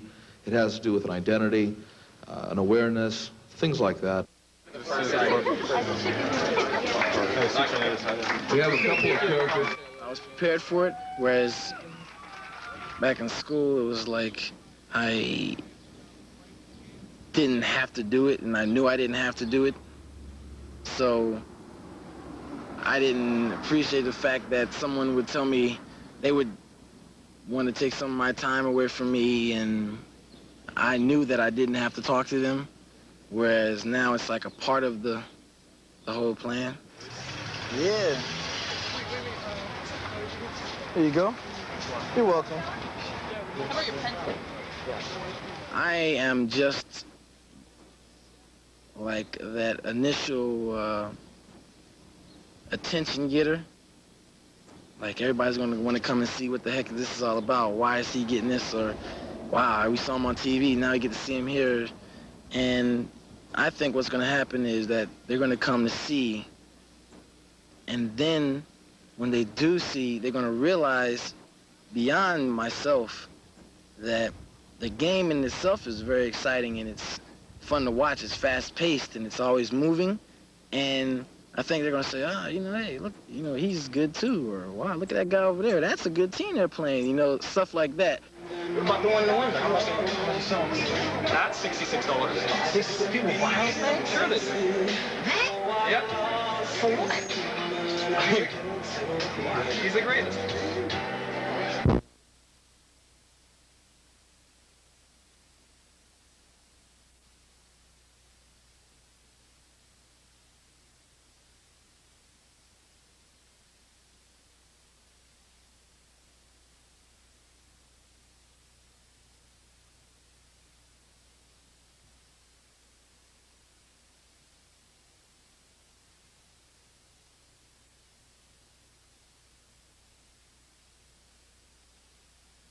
This is TSN.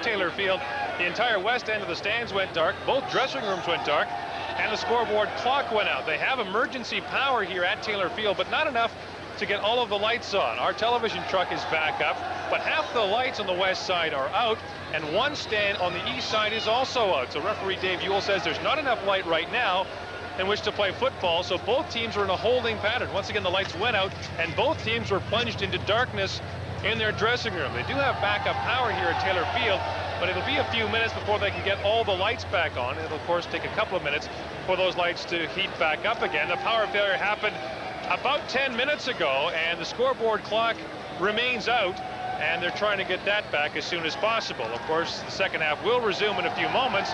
Officials say they're working on it and should have it resolved in a couple of minutes. And while they do, let's go upstairs to John Wells and Lee Pedersen for a look at a pretty good first half between the Eskimos and Saskatchewan.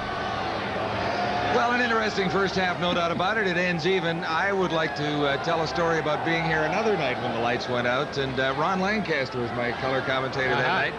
1 hour and 15 minutes of halftime chatter later, the lights finally came back on. I hope it's not quite that bad tonight, but you were here for a power failure too. Yeah, I was. You know, when my rookie year, actually, in 1974, we were playing the Toronto Argonauts out here in a preseason game, and a huge thunderstorm hit, knocked all the power out. It was in the third quarter. Now, that's when I had a chance to play. Remember Randy Mattingly, the quarterback? Oh, yeah. So Don's Randy and brother. Yes, Don Mattingly from the Yankees' brother. He and I sat in the sidelines for about a half an hour devising the plan of the century and the play of the century.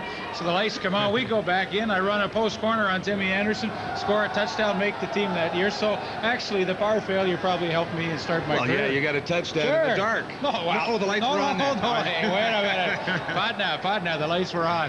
Well, listen, this was a tough beginning for Ron Lancaster in his debut as head coach of the Edmonton Eskimos. We look back to some highlights from the opening quarter as we await the power coming back on. And the very first play was disaster for the Eskimos. But it really was, and great for the Roughriders. Nice way to start your season. Albert Brown, who's a very good kick returner, gets a little seam right there. Paul Bushy, number 25, with the final block right there. And holy smokes, we hadn't even sat in our seats yet, and 97 yards later, the Saskatchewan Roughriders have the first score of the ball game. Now, the matchup we were watching tonight is Ray Elgard on Enos Jackson, and Elgard wins a couple of battles early. Well, he does, and he is fearless coming across the middle of the field. He really doesn't take into consideration the hits that probably he's going to receive, and he goes up high here, makes a nice reception, breaks the Rockford tackle there. Stephen Jordan can't bring him down, and after a 26-yard romp, he's into the end zone with Saskatchewan's second major. One of the keys we were watching for the Edmonton Eskimos is two new wide receivers in Williams and Sandusky hits pay dirt. Well, no doubt, beginning the season, they needed to find some better wide receivers, and they have with Sandusky and Williams. A beautiful touchdown catch by Sandusky, and Williams' presence has been felt too. He's got 3 catches for 100 yards. And then back to the old stuff from last year. Craig Ellis, Tracy Ham for this touchdown to get it all even. Very familiar combination from 1990. Craig Ellis did it 17 times last year in the opener now this year. He does it in the first half. Nice 13-yard reception from Tracy Ham, and what looked like a disastrous beginning for the Eskimos actually turned out quite well as they've turned momentum in their favor and are really back in the ball game. Well, and we will get the ball game underway again, but referee Dave Ewell says no football until they get the lights back on. I can't remember the exact year that we were here and had the long halftime fill with Lancaster. I remember the Tiger Cats were in the ballpark that night, and it was an hour and 15-minute halftime show. We prepared for about our usual 6 minutes. Oh, yeah. Well, no, I mean, between you and Ronnie, I'm sure there were plenty of stories to tell. Last year, in fact, we had one, did we not, in Winnipeg when the thunderstorms came in and knocked the power out there, and so we were off the air. But one of the trials and tribulations that we all have to put up from time to time in this business. The good thing is that we've got a great ball game going for us once we finally get back to it. Well, the scoreboard is dark right now, but we can tell you everything is even. It is halftime at Taylor Field. We don't know exactly how long halftime will continue, but it is 21-21. The Eskimos and the Roughriders in the season kickoff for both teams. Let's go down to Gordon Miller. An hour and 15 minutes, you say. Well, we think we'll have things resolved before that. They still haven't been able to get the lights on in the west side stands, and they're not going to go until they do. And so when we come back, we'll try to shed a little light on the subject, figuratively and literally. You're watching the CFL Game of the Week on TSN.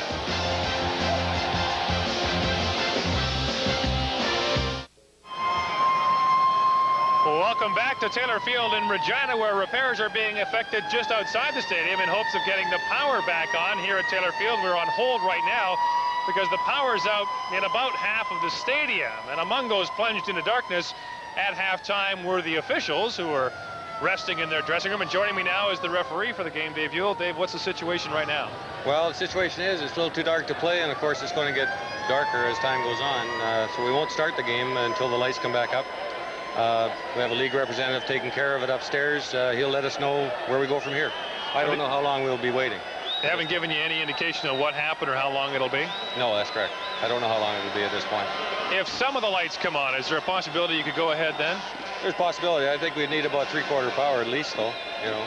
What do you do with the players in the meantime? Would you send them back to the dressing rooms? Or? No, we're going to let them stay out here, keep loose, you know, keep walking around, stuff like that. Hopefully we'll get going pretty soon. If we have to cancel it for tonight, then that'll be a different story. Now, not that we want to delve into that possibility, but what would happen then? I'm not sure. The league representative would have to take care of that. I imagine it would be picked up at a tomorrow or later date. Any experience in electrical work? No, I'm not an electrician at all. Me neither, so we'll let the experts work on it. Dave Ewell, the referee for tonight's game, and we continue in a holding pattern, waiting for someone to get the lights back on here at Taylor Field. Let's go back upstairs to John Wells and Leif Pedersen. Leif, I'll go back to my story of being here at Taylor Field a couple of years ago with Lancaster. And the question to Ronnie was, have you ever been through an experience like this? And Ronnie went into a long description of a game he played with the Saskatchewan Roughriders against the Hamilton Tiger Cats. Lights were out and nothing could go on. And Lancaster embellished the story, carried it on for quite some time. And finally, they sent in another guest, someone for us to chat to. And I turned around, it was Joe Zuger, and I asked Joe the same question. No. Yeah. And he didn't. Yeah. No. It was Lancaster versus Zuger in that particular game, and Zuger went on to explain the exact same situation and the exact same evening they had played together, their most memorable night in Canadian football with something like this. Joe probably heard Ronnie's story and just repeated it.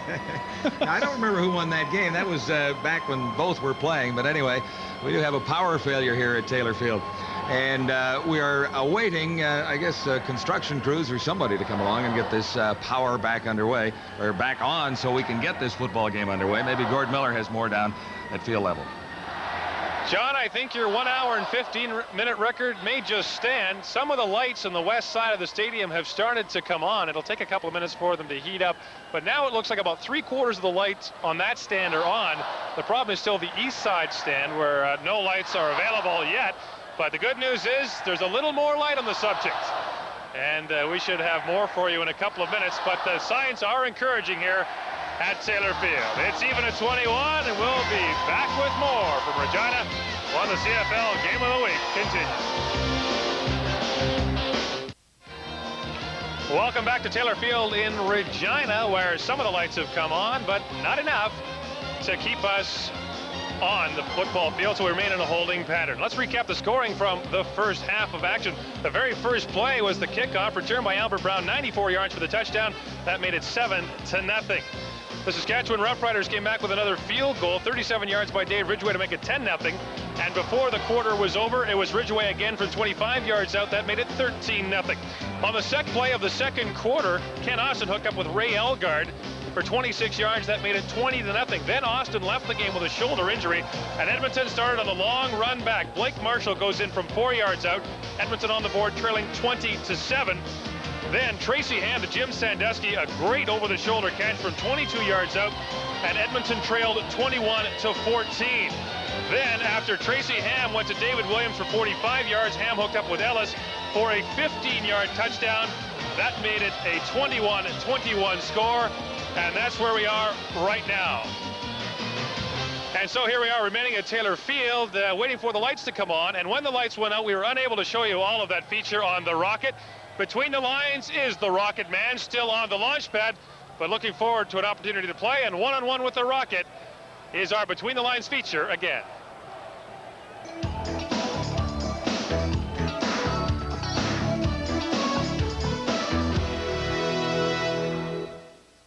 It's much deeper than that for us. It has to do with the league. It has to do with an identity, an awareness, things like that. We have a couple of characters.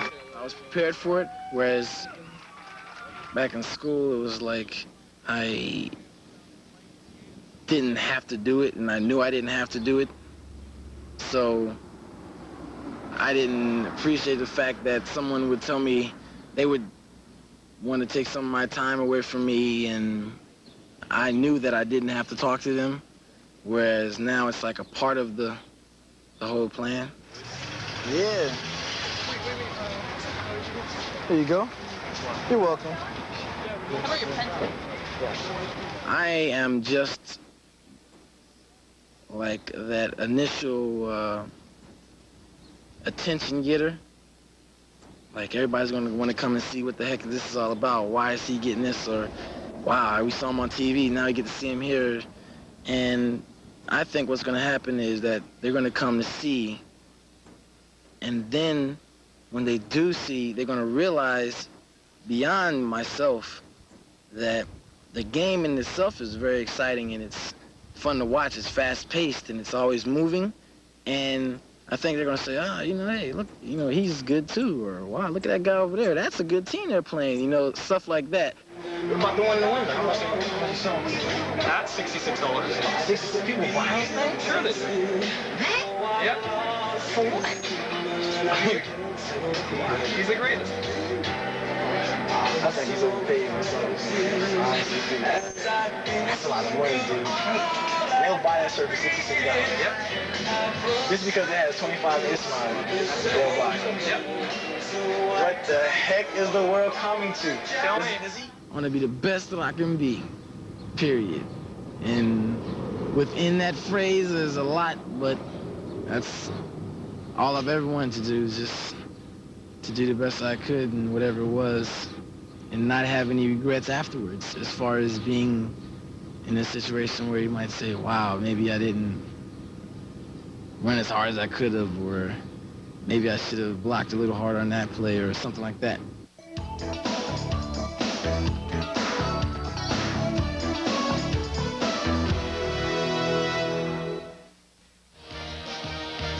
Welcome back to Taylor Field in Regina, where some of the lights have come on, but not enough for us to play football. The intermission continues here. And with us now is the star of that 1 hour and 15-minute fill with John Wells, Ron Lancaster. Ron, right now dressing rooms are a concern. Saskatchewan has lights and you don't.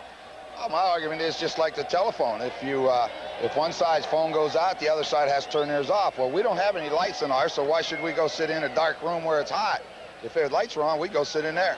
What'd you tell the players now? What are you saying to them? And what do you say? Get them come out ready to play football, but you can't play if you can't see, and it's only going to get darker. So really, there's not much you can say. The extended halftime, perhaps a disadvantage for your team, which had so much momentum going into the intermission. Yeah, we want to come out and get started and keep going. We finally got things turned around after we put ourselves in a big hole. So, when you get something going, you don't like to turn it off. You've been around here for a few years, and you've seen what can go on here. What's your best guess? They got to find it first. I don't know if they've even found where the problem is, but there was nothing you can do, so you just sit and wait it out. I have no idea what the problem is. They say it's not in the stadium, so that's all I know. Tell us about the first half. A nightmarish start in the first quarter, but how did you settle the guys down? It's just a matter of, you can't take a lot of penalties, and you got to cover kicks, and if you don't cover kicks, they're going to kill you. Everybody knows that. Special teams are a third of the game. We didn't operate very well at any phase of them. Finally, the offense got going, and then when you get your offense going, it gives your defense rest. And I think we've changed the momentum, and now it's a matter of us taking advantage of it. Ron, it must feel great to be back on the sidelines. And how is it getting the competitive juices flowing again? I think they got going tonight. I got a little upset at a couple things, not necessarily our play either, but yeah, they're back. Ron Lancaster, thanks very much, and we'll wait. Yeah, having light, we'll pass it on to others, right? Ron Lancaster, head coach of the Edmonton Eskimos. Now for more on what's going on here at Taylor Field, let's go upstairs to John Wells, who is with Gord Johnson, the supervisor of officiating. Well, Gord, what precedent do we have for this? What are the possibilities of this game continuing tonight, or would we possibly wait for tomorrow if we don't get the lights on soon? Well, what's happened, John, is the power coming into the stadium seems to be the problem, and SaskTel is out there now working on it. I think we would probably wait approximately 3/4 of an hour or an hour, see what kind of power we do get back, or we may play the game with the existing power that we have. we would talk to the general managers and see what they would like to do. Now, is there enough light out there as we look at this field right now to play the rest of this football game? I think there's probably enough light on the field that the players and the officials would be able to continue, but I'm not so sure that the television cameras would pick up any kind of a picture, John. Well, television cameras might have a little problem in this low light level. Is there so there's nothing written in the rule book right now as to what we might do at this point? Do we have to talk to the commissioner or somebody like that? Yes, I would eventually try and get in touch with either Mr. Crump or Don Barker and just see what they would like to do in this situation. But I think we'll just sit tight for possibly an hour and see what happens, John. You remember any other incidents like this in your officiating career? As a matter of fact, there was one, and it was right here. It was approximately 12 years ago, and the complete stadium went dark. But what they did was they brought in a transformer, replaced it, and we eventually finished the game about an hour and a half later. And that was the night that Leif Pettersson caught the touchdown, I would think. Right, Leif? Absolutely. All right. Here's Gord Miller. Thanks, Gord. Okay, John. Thank you. All right, thanks very much, John. About 75 to 80% of the lights are now on. Not enough yet to play football. The Saskatchewan Roughriders are back out, ordered out by the officials because Edmonton still doesn't have lights in its dressing room. Well, we remain on a holding pattern for now, so let's go back to our TSN Control Center and Gino Rella. This was the CFL. This is the CFL. The CFL 91 on TSN. We're stirring up football excitement from the opening kickoff to the thrilling final play. TSN is your season ticket to the best football schedule on TV. Be here Saturday, 7:30 Eastern, as the Winnipeg Blue Bombers try to tame the Hamilton Ticats. Don't miss the CFL on TSN. It's a whole new ballgame.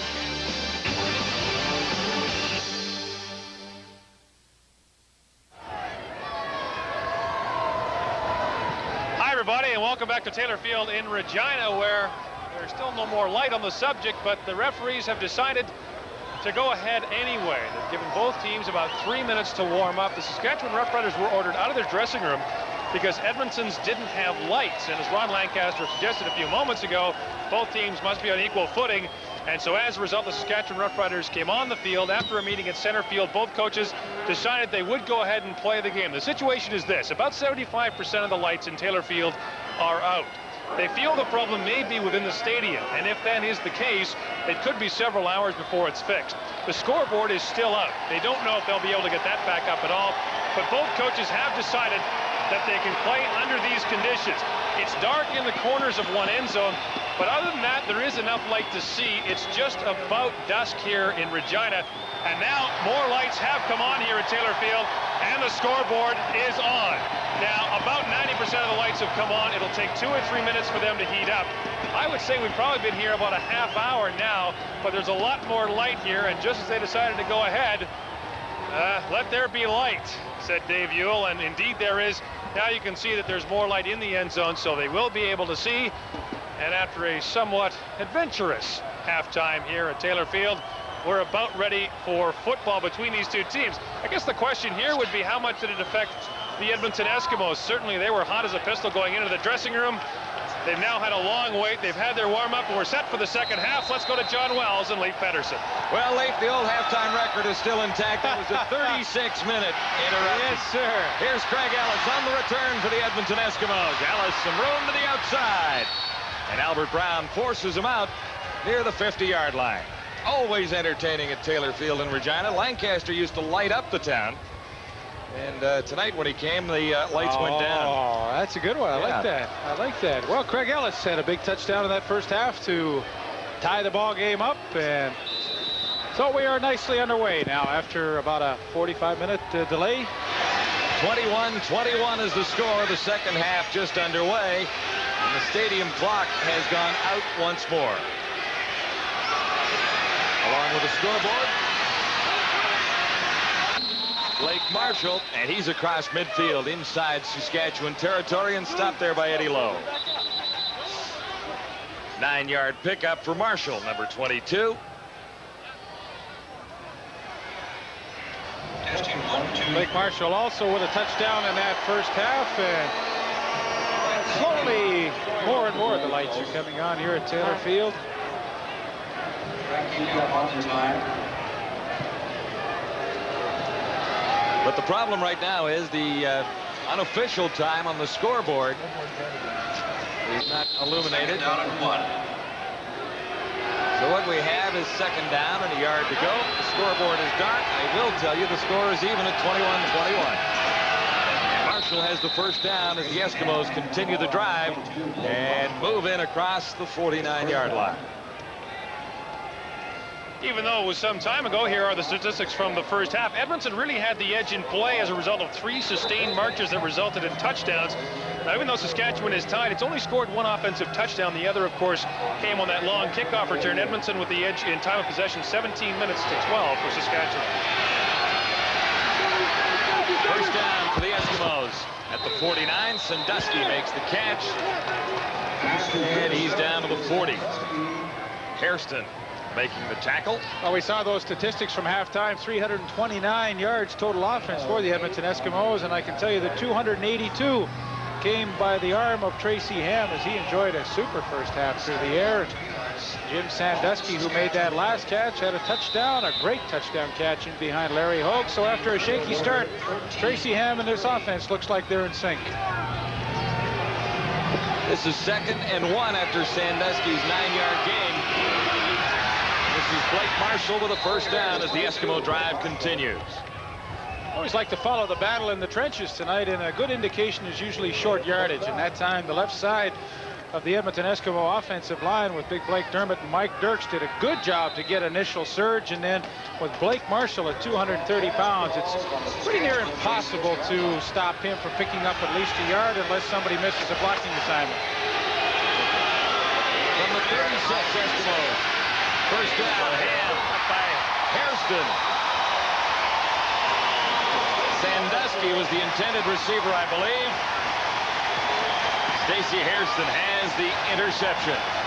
Glenn Suter was coming on a safety blitz, and Tracy Ham decided that he would go for the home run. He had the one-on-one, the matchups that he wanted, but Stacey Hairston was giving a lot of cushion on Jim Sandusky, and he's in a great spot to make that interception and stop the Edmonton drive. Second turnover by the Eskimos. Roughriders begin with a first down at the 25. Rick Warman remains the quarterback. Ken Austin out of the first half with a shoulder problem. Warman to the far side. Lucius Floyd.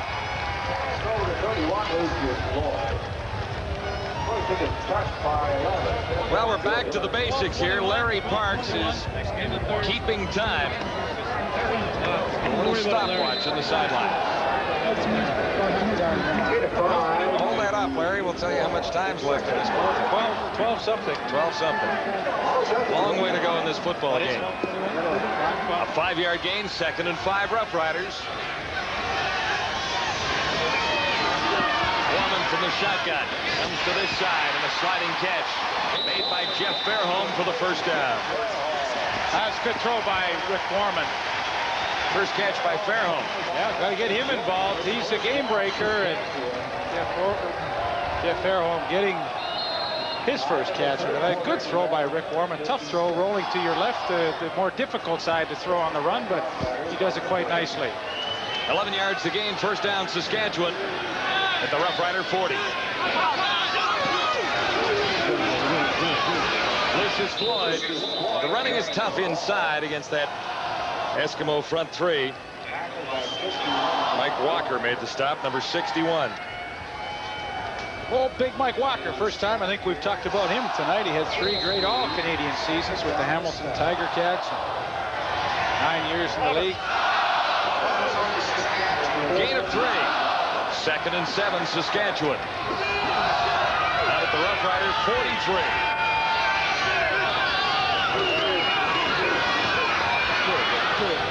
Warman for Elgar, and a flag comes down.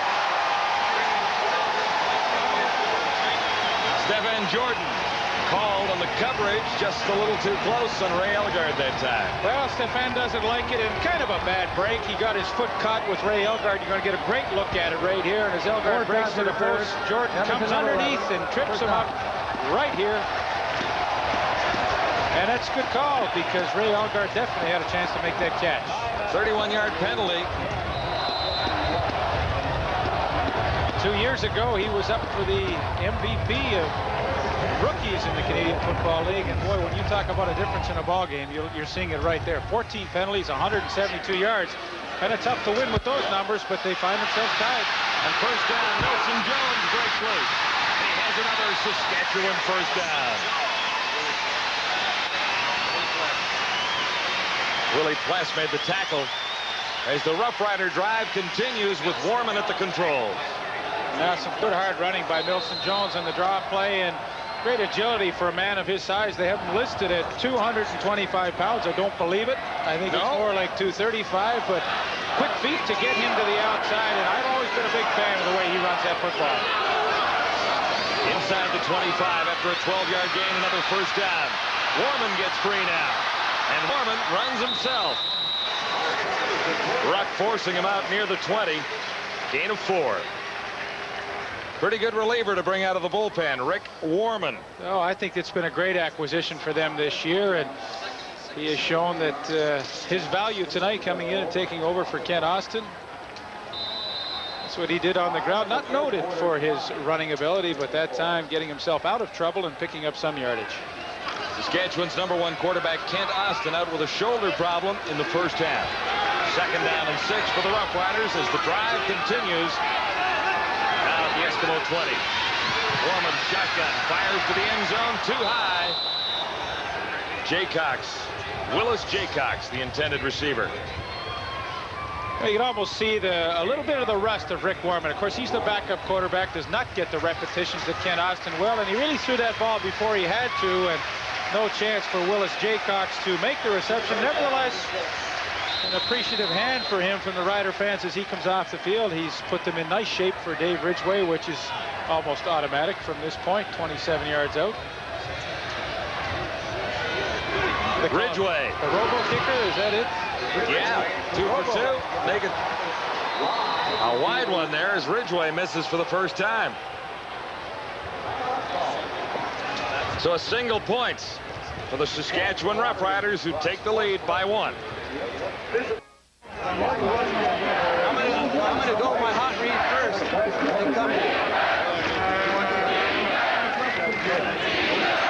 We're somewhere in the third quarter on a dark Saskatchewan night.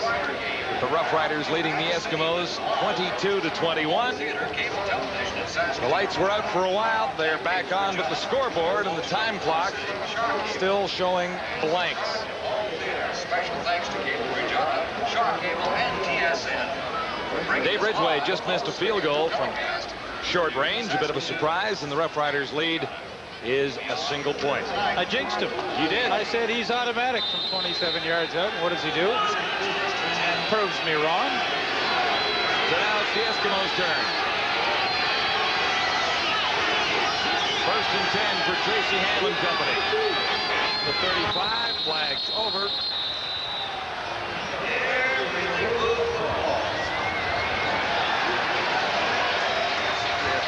Procedure call against the Eskimos, I think.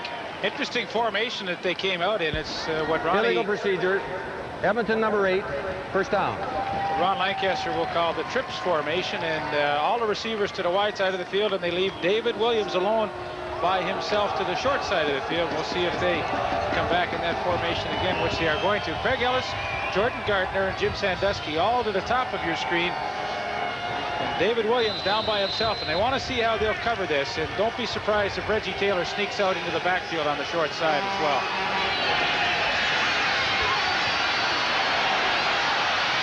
Interesting. Sam just followed the smoke screen right up for a gain close to 9 yards. Make it 13. Well, that's a good one, too. Have all those receivers to the wide side of the field, push off downfield, and Tracy just rolls out and runs behind him. Pretty good scheme. He didn't really get up to full speed either. Well, there's a matchup that they'd like to see out of this trips formation. It's either David Williams one-on-one with Stacey Hairston, or it's going to be Reggie Taylor coming out of the backfield on the linebacker, and preferably Dan Rasevich. We'll see if this materializes. It was first and 15, so add 13, make it second and 2 now from the 43.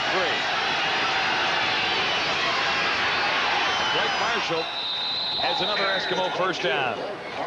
Well, he's fun to watch. I mean, he is not a game breaker. Everybody knows that. But what he is just a good, hard power runner and with some agility thrown in. Watch, he jumps over somebody initially, gets the trap block from Randy Ambrosi, and leads up through the hole, jumps over the tackler, and picks up the first down. That is great, hard running. Both Milson Jones and Blake Marshall, they are fun to watch. 5-yard gain and a first down, Eskimos. And rolling left, can he get away? Got the pass away, but it's incomplete. Rasevich got a hand on it. Good pressure from John Bankhead, number 72, the rookie defensive end. He's 6'6", 240 pounds, a rookie from Snow Junior College, wherever that is. But John Gregory likes him because he's like a thoroughbred. He said he can run all day, and he'll just keep chasing the quarterback for 4 quarters. That's what you like. And Tracy Ham takes a pretty good hit at the end from Dave Albright as well. There he is, John Bankhead, in his first game as a professional, 6'6", 240. Second and 10 for the Eskimos. Out of the 48 of Edmonton. Another flag down. His hand escaped. Lost the ball. Here's Eddie Lowe. Lowe on the return. And he lost the ball. Recovered again by the Roughriders, then knocked out by the Eskimos. Trevor Bowles finally forcing it out. So, we'll go back and figure out exactly what happened. Looked like the procedure call was going against the Eskimos. Then the Roughriders might decline that when they recovered the ball, or at least had it momentarily, but they lost it. Maybe Dave should explain the whole thing. Well, there still is a discussion, actually, who had the football. I thought Trevor Bowles knocked it out, and they would retain possession. We'll wait and see. Procedure. Edmonton number 50, declined, for down.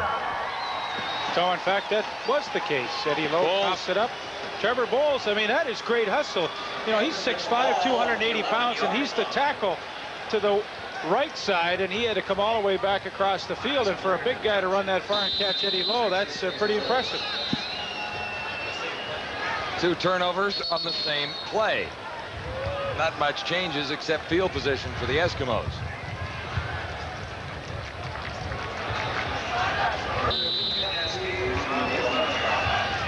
There's Eddie Lowe, and David Williams hustles back to strip the ball loose, and then Trevor Bowles will eventually knock it out of bounds. Net loss for the Eskimos, 37 yards, but Edmonton retains possession. Lost it. Brian Walling. Jurison comes up with a loose ball, and another turnover is going to cost the Eskimos. Walling fumbles, and the Roughriders will have a first down.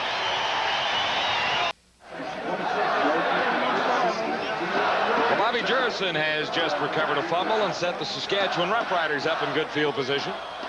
Ryan Walling on the trap. You see the block, pretty good hole to run up through, and then the hit by Eddie Lowe strips the ball loose. Bobby Jurison is there to make the fumble recovery, and mistakes.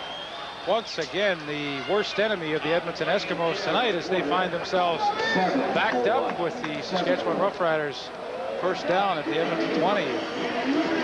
7:01 to go. Bobby Jurison, a real fan favorite since he has come to the Roughriders, and had some great seasons. Been here for 6 years now. The sack leader last year started the bandana craze, and there's like all little Bobbies throughout the stands here. All the kids wear those bandanas to the games. And pretty popular guy in the province of Saskatchewan. You know, you always watch players, and sometimes they play hard for 3 and take one play off and rest a little bit. Not Bobby Jurison. Boy, every single play he plays hard. On first down, Warman looked for Elgard and missed. First down at the 20. A bit of a free shot for Jim Rockford, the middle safety. Watch as Elgard cannot hang on to the football, and Rockford comes in with a little hit and a few words after that. I wouldn't get Ray too mad. Like, Rockford's only 5'10", 180, and Ray's a little bit bigger than that. From the Edmonton 19, second down. Warman looks to the end zone. Fairholm, the intended receiver, And he couldn't come up with it. Just a little too far. Enos Jackson covering on Fairholm. That was one where Warman said, look, if my guy can come up with an unbelievable catch, we're going to get a touchdown. If not, the worst thing that'll happen is we do not give up the football and we allow our kicker to come in with a field goal attempt. And I won't say it's automatic. It is automatic for Ridgway from right here. From the 27.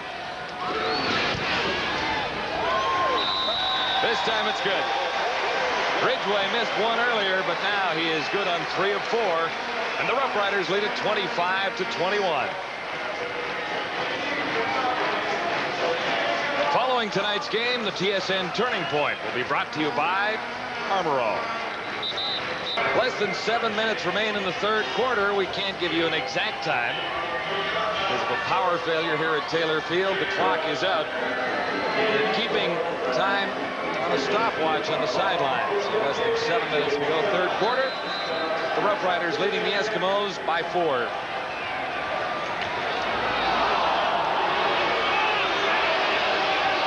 First down, Edmonton now. Beginning at the Eskimo 35.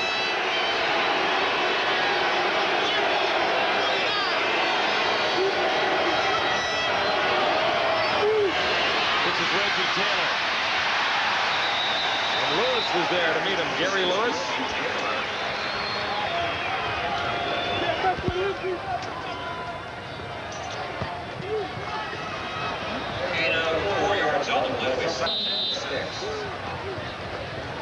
Second and 6. Reggie Taylor hasn't been too busy tonight. Here's that trips formation. 3 receivers to the top of your screen, and David Williams all by himself down at the bottom. And Tracy Ham has the first down. Ball popped loose, but the Eskimos will retain possession. And this is something that Ron Lancaster has really encouraged Tracy Ham to do this season. I mean, he's rushed for over 1,000 yards in the past 2 seasons, but this is a big part of the Edmonton offense. And oftentimes, quarterbacks, the longer they stay in the league, they would prefer to sit back and throw and not run anymore, when that has been a big part of their success. But with Tracy Ham, Ron Lancaster has indicated he wants him to run.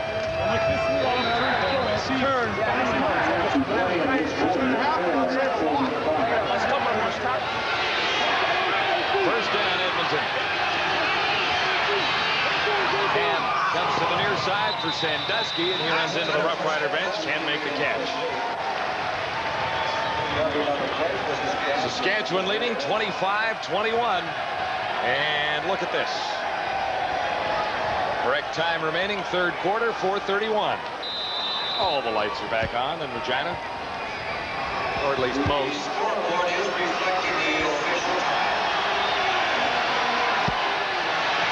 Second and 10. And Ham is on the run again for another first down. 13 yards. Stopped by Larry Hove. He really has a tremendous knack, doesn't he, of just knowing where the first down yard marker is, and he ducks down low, and he really doesn't take too many punishing hits, but he dives for those extra couple of yards and picks up the first down. Watch how he kind of ducks underneath the tacklers there, and boy, that is good for longevity for your body, and a pretty smart play by Tracy. Eskimos with another first down. The drive continues. Now at the Saskatchewan 51. Nice little draw to Blake Marshall, and Marshall gets across the 45 to the 44. 6 yards there, and met by Ed Lowe.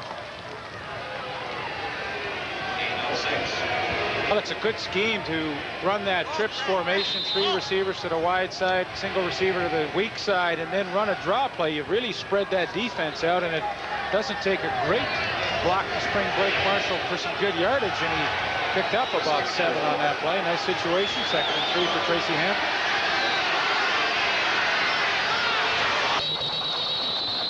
Some early movement. I think Gary Lewis might have jumped a little prematurely. 3:05 to go, third quarter. You joined us late tonight. The Saskatchewan Roughriders opened a 20-0 lead on the Eskimos. before Edmonton came Offside. back. Saskatchewan number 79, first down. First down, Edmonton on the Saskatchewan 40-yard line. Currently Saskatchewan leading 25-21.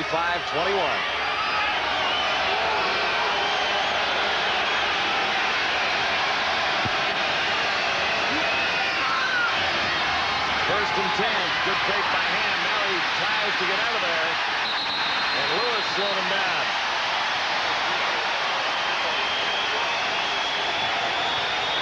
Drinkwalder and Dan Rasevich will get credit, I think, Lee. Well, they've done a great job putting pressure on Ham tonight. Sure, he's run for a few first downs, but for the most part tonight, the ends have done a good job containing Tracy Ham, Bobby Jurison, and John Bankhead, and then Wayne Drinkwalder and Gary Lewis have pressured from the inside, so they've done a good job. Ham in trouble again. And just threw that one away. Dave Albright with Tracy Ham. You know, Dave Albright is a scary sight coming at you on the blitz because he is one tough customer. 6'2", 235 pounds, and when he gets up ahead of steam, well, you see right here, he shoots the gap and comes through. Randy Ambrosi cannot make the block, and this is scary for Tracy Ham. He has to try and get rid of the football as well as knowing he's going to take a pretty good shot from a tough linebacker.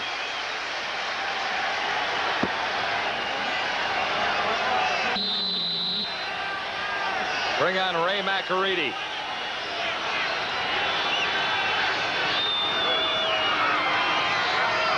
It's out of his field goal range.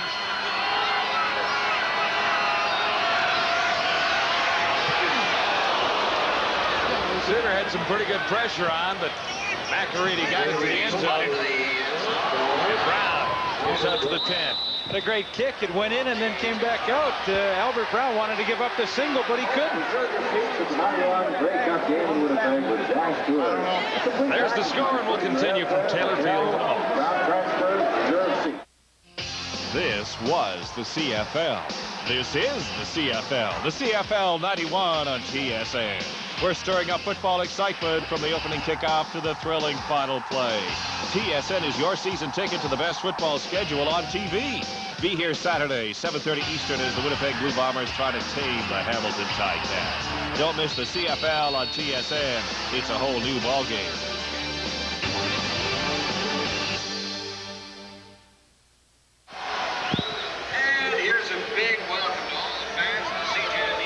To Iverwin Stadium in Hamilton, the defending Grey Cup champion Winnipeg Blue Bombers in for a visit.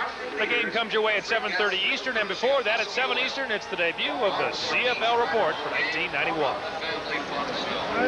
First flight out of here in the morning, partner, to get to Iverwin tomorrow night. The final leg of our three-game road trip this week. Of course, we had a good one out in Vancouver last night with the Calgary Stampeders opening up their season with a win over BC. Tonight we got a good one here at Taylor Field, and tomorrow night the defending Grey Cup champions against the Hamilton Tiger Cat team that would love to rebound from a season last year that saw them miss the playoffs for the first time in quite some time. And interesting to say the least at Taylor Field this evening. 1:48 to go in the third quarter with the Roughriders in front. Kent Austin had to leave the game with a shoulder problem. Rick Warman has come in relief for the Roughriders. Remember that guy in the middle of your screen, Larry Donovan, former head coach of the BC Lions, now coaching the special teams for the Saskatchewan Roughriders.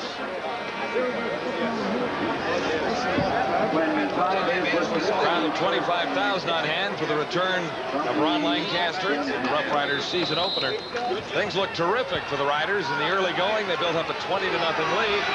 The Eskimos got back to even by halftime. Saskatchewan now leads by 4. Another flag. Procedure. As Chris Giaskis moved a little early. Lucius Floyd got the ball, but we'll sort it out. Let's have a look at Ray Elgard. Not only a great receiver, as we all know, but pretty tough customer when it comes to blocking there on Larry Ruck. Illegal procedure. Saskatchewan number 58. Declined. Second down. 1:31 to go in the third quarter.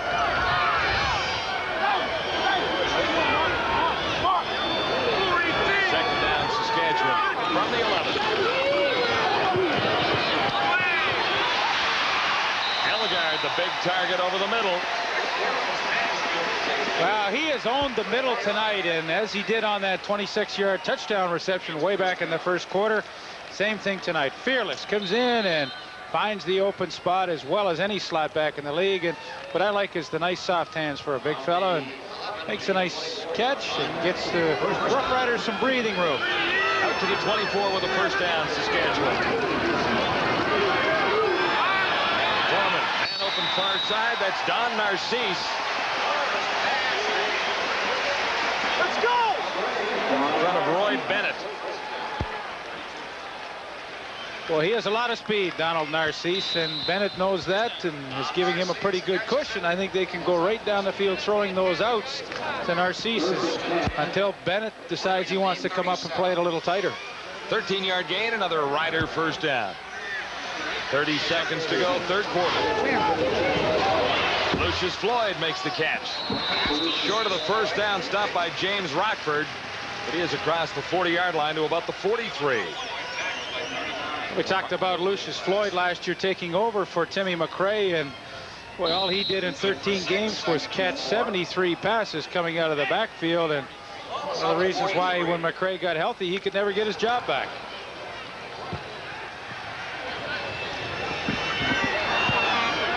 Should be the last play of the third quarter. Second down, Saskatchewan, 5 to go. Jeff Fairholm, no catch.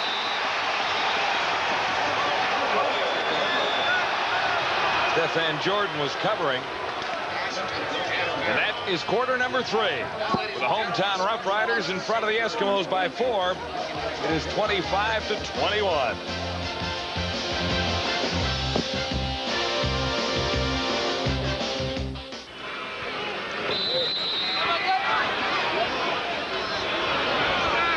Third down on the Rough Riders. Set to kick it away to begin the fourth quarter at Taylor Field. Saskatchewan leading 25-21. Henry Williams lost his footing at the retreat. And the Rough Riders have that play covered well. Loss of 3 after a 40-yard punt. Paul Bushy made the tackle. The scoring slows somewhat in the third quarter, but after 3 periods of play, Edmonton still has the edge in net yards. But look at turnovers, 4-1 in favor of Saskatchewan.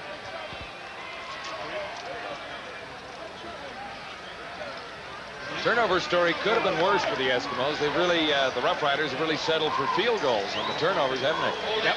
Number 23.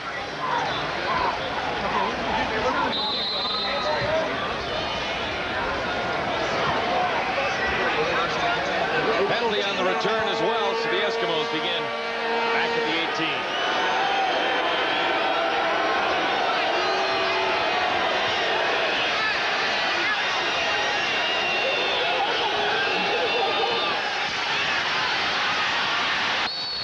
Reggie Taylor stopped by Razovich. The ball came loose, but I don't think the touchdown is going to count, and the Eskimos will retain possession, I believe. What a great play Dan Razovich made. You know, they're coming to his side, the short side. Watch him, number 74. He knifes right through the blocking, in behind the pulling guard, and has the speed to knock down a Reggie Taylor from behind. That's an outstanding play. Dan Razovich, Simon Fraser, been in the league for 8 seasons, 5 of them with the Saskatchewan Rough Riders now. 2nd and 10 Eskimos from the 18. And to the near side. Jordan Gartner made the catch and stepped out. Jordan Gartner. Stephen Jordan gave, or Sonny Gordon rather, gave Jordan Gartner a lot of room. Richie Hall was coming on the safety blitz. You might see number 7 at the bottom of your screen. He comes, they pick him up, and there goes Jordan Gartner to the outside. And Sonny Gordon cannot stay with him, and Tracy Hand and the offense pick up the blitz and connect on a good strike. First and 10 Eskimos now at the 30. Hand goes to the other side. Sandusky comes back for the ball. Boy, that was an ugly-looking play when it started, but it ended up pretty good for the Eskimos. Jim Sandusky coming back to the quarterback. Initially, Ham wants to hit somebody quickly, but nobody was really running downfield. And finally, his speed gets him some time to throw, and Sandusky bails him out. Gain of 8, 2nd and 2.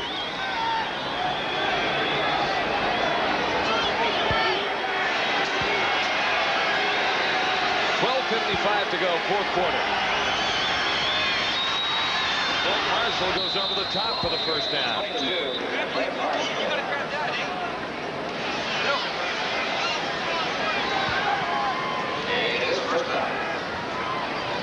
That's a great look on short yardage.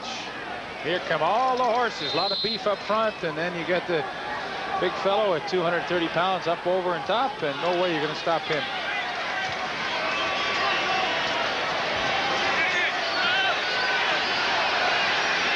First and 10. Edmonton.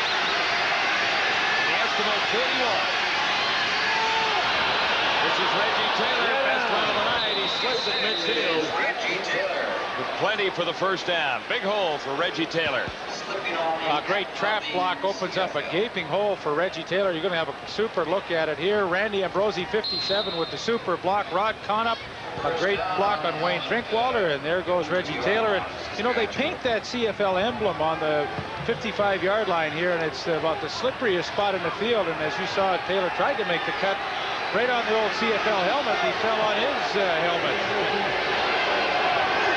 But it is a first down for the Eskimos as the drive continues at the 52. Ryan Walling carrying that time. Number 34. Macadian in his 4th season with the Eskimos.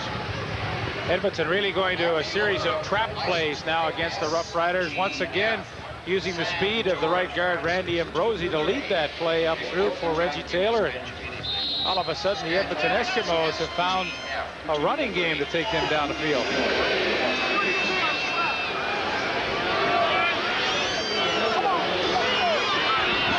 Gain of 9, this will be 2nd and 1. Tracy Ham himself for the first down. On stack here. 25-21, Saskatchewan leading Edmonton with 10:50 to go in the 4th quarter. First down. Hey, Ray, way to go in your family.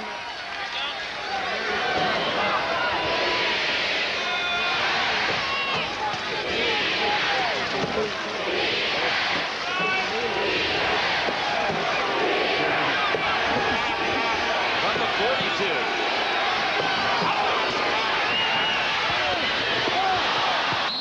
Intended for Ellis, flag down.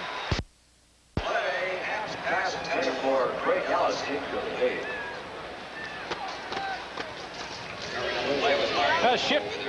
Shift this season for Larry Hogue. Played the inside safety spot for the last couple of seasons with the Riders, and now they've asked him to move back out to the corner, which he originally played with the Calgary Stampeders when he broke into the league 9 years ago.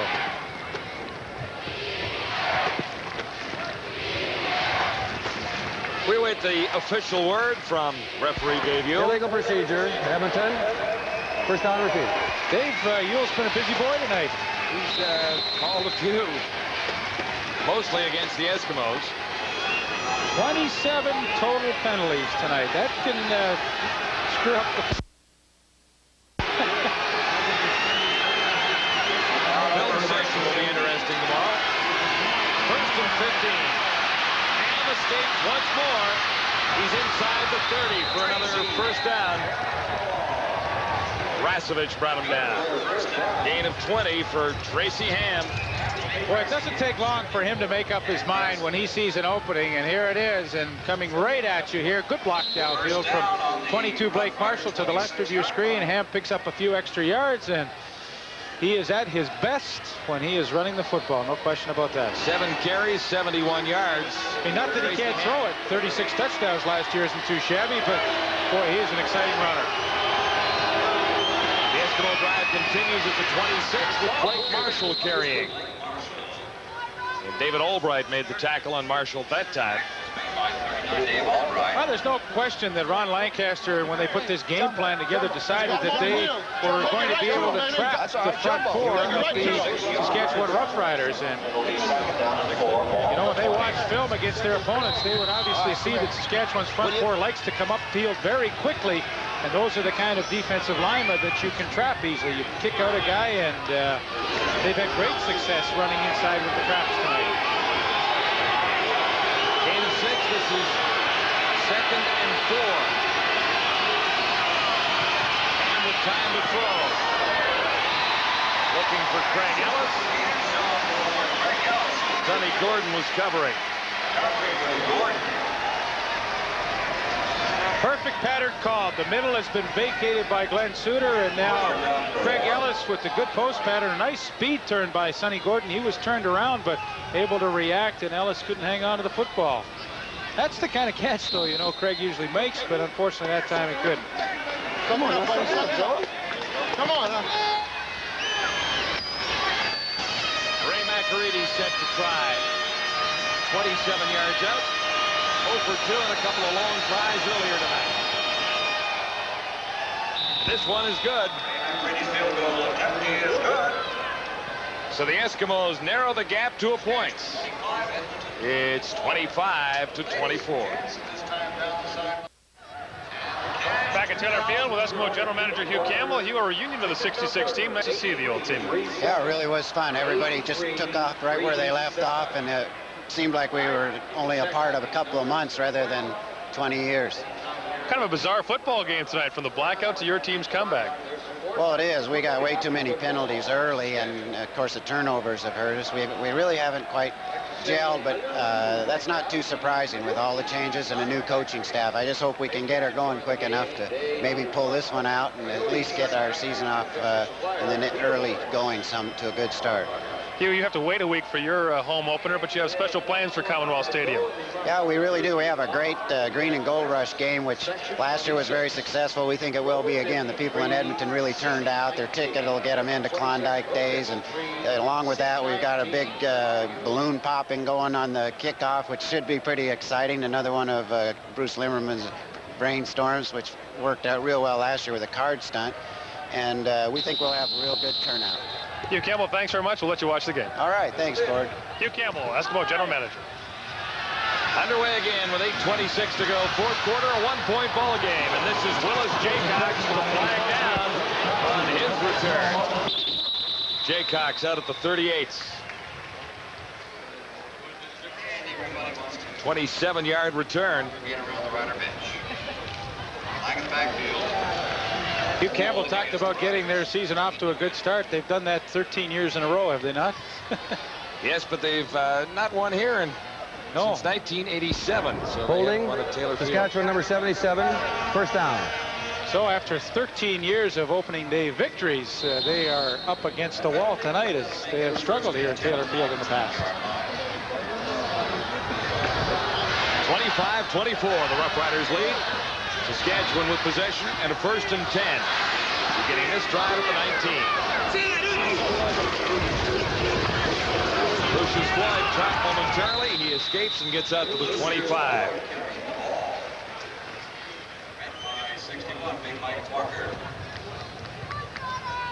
Stay with us after the football action tonight for a boxing special on TSN. Lennox Lewis meeting Mike Weaver. And coming to you from Lake Tahoe, Nevada.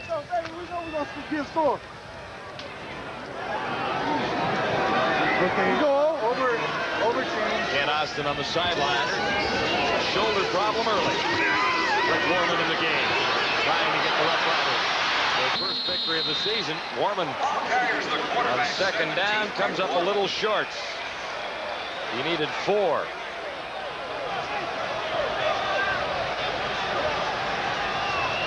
Well, let's take a look at one of the reasons why Rick Warman had to run the football, something he really doesn't like to do a lot of, but double coverage. Enos takes him to the outside. Danny Bass is there to the inside to cut off that hook play, and of course then that forced Warman to run with the football, and he did it just well enough to pick up that first down. Just got the first down.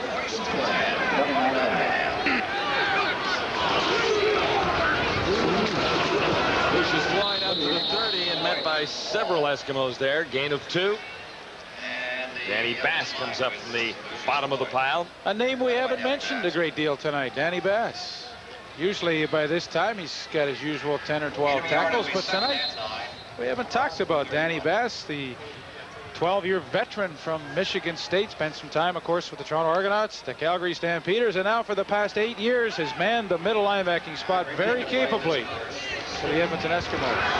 And has been the Eskimo leader on defense all those years. No question about that. 2nd and 9, and Rick Warman in trouble and down. Mike Walker is there.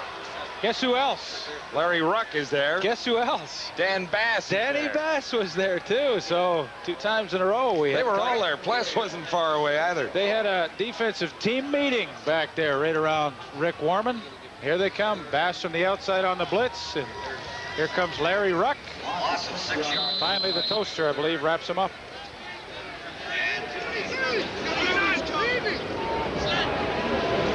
A 3rd down situation.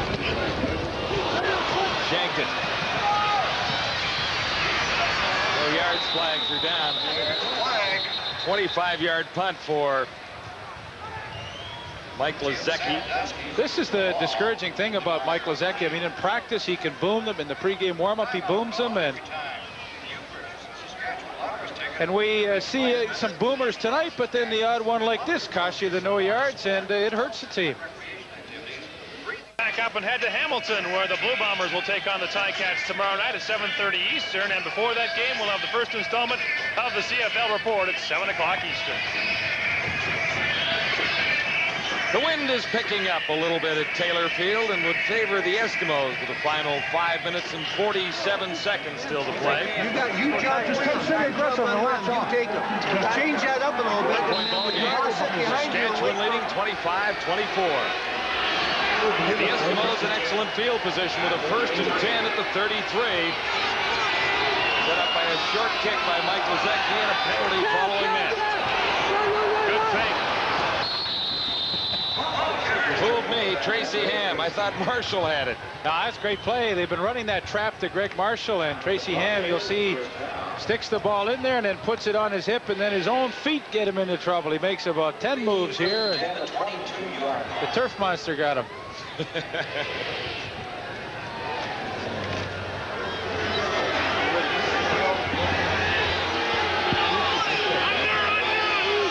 down for the Eskimos, though. 1st and 10 at the 22. This, in fact, is Blake Marshall.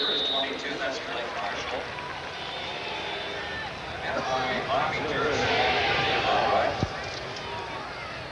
4:48 to go, 4th quarter. And it's a little quiet at Taylor Field all of a sudden. Wow. That's a lot of yardage. 5:05, Tracy Ham, and only 2:32 for the Roughriders. And when Kent Austin went out, the fortunes of the Saskatchewan Roughrider offense took a turn.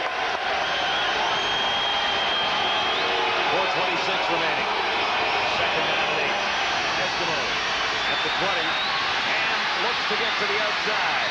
And then fires back into the turf. No good. Sandusky is the intended receiver.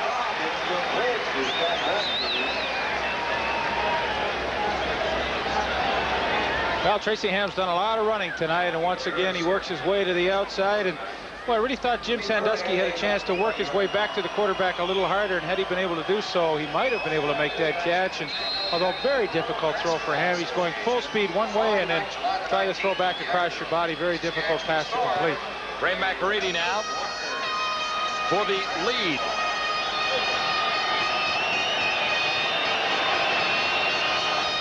From the 27, McAreedy under.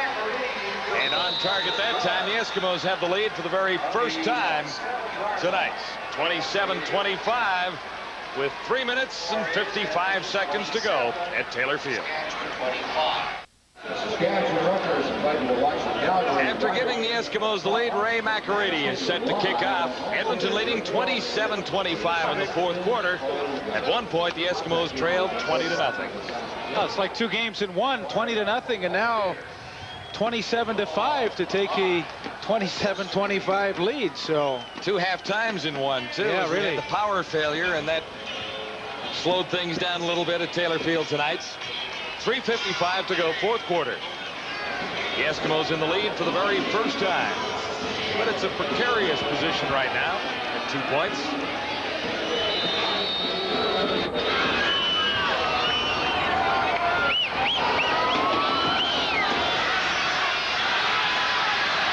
Brown returned one for 97 yards and a touchdown on the opening play of the game. This time he lost the ball.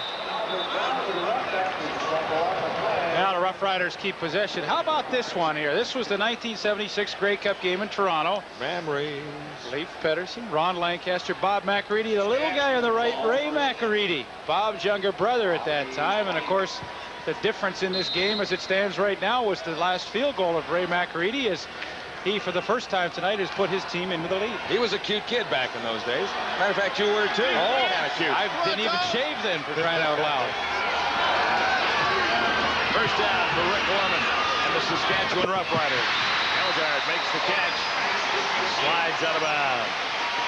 Well, this is the part of the game that you have to love. 3:29 to go. You've seen your lead evaporate after the whole game. Now you're trailing in. This is the old gut check time where it's time to crank it up and take it downfield. Rick Gorman's done it before. He has the capabilities and the weapons to do it with. Let's see if he can get it done. Second down, less than a yard to go. Saskatchewan at the 38. Gorman keeps himself. And with no flags down, that will be a first down. 3:10 to go. You know what's funny about that picture with Bob McAreedy, Ronnie, and myself? We all played at small Ohio conference, and Ronnie went to Wittenberg, I went to Otterbein, and Bob McAreedy went to Worcester. But three fellows to end up on the same team from all little small Division III schools in Ohio was kind of unusual. 3-minute warning is up on the field. 2:56 to go, and it's a 2-point ball game at Taylor Field, Regina.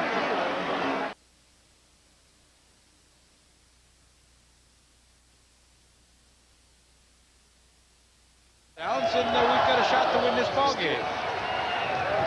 Ridgway, the ace in the hole, but the wind picking up just a little bit, so perhaps to win this thing, Worman is going to have to get just a little bit closer.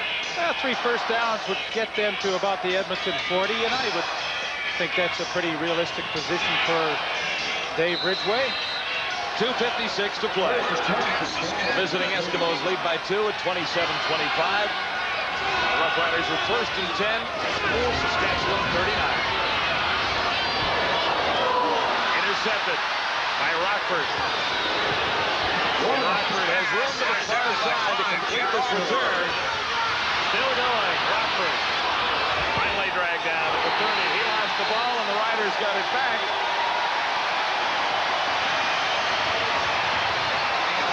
It has been a strange night. Elgard coming up with the fumble. So I think if we look at that field, I think that whole play cost the Roughriders about 6 yards.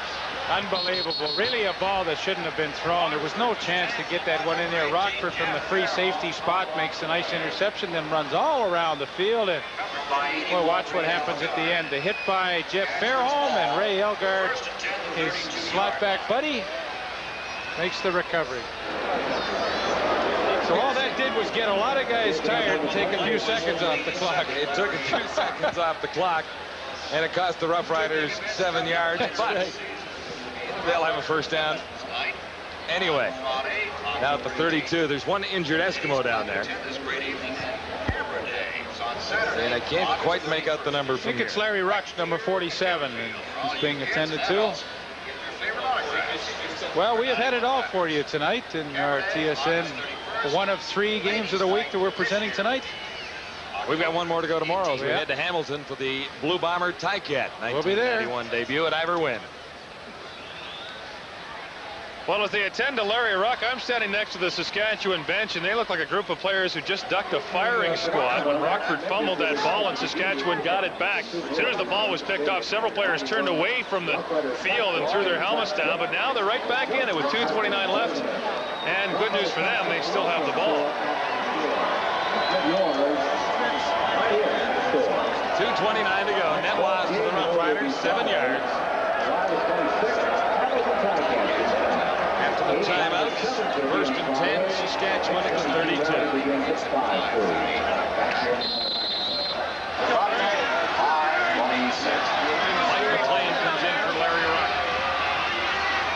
first down, Roughriders.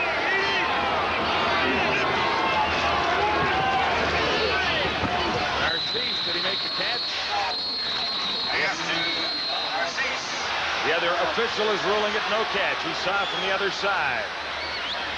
The one advantage of adding an extra official this year is there are now 7 officials on the field. They feel that they all will have better angles to see plays exactly like this last one to Don Narcisse, and therefore make better calls in 1991. And they determined right here that Narcisse trapped the football. It's going to be difficult to see from this angle. Well, that looked pretty good to me. I don't know.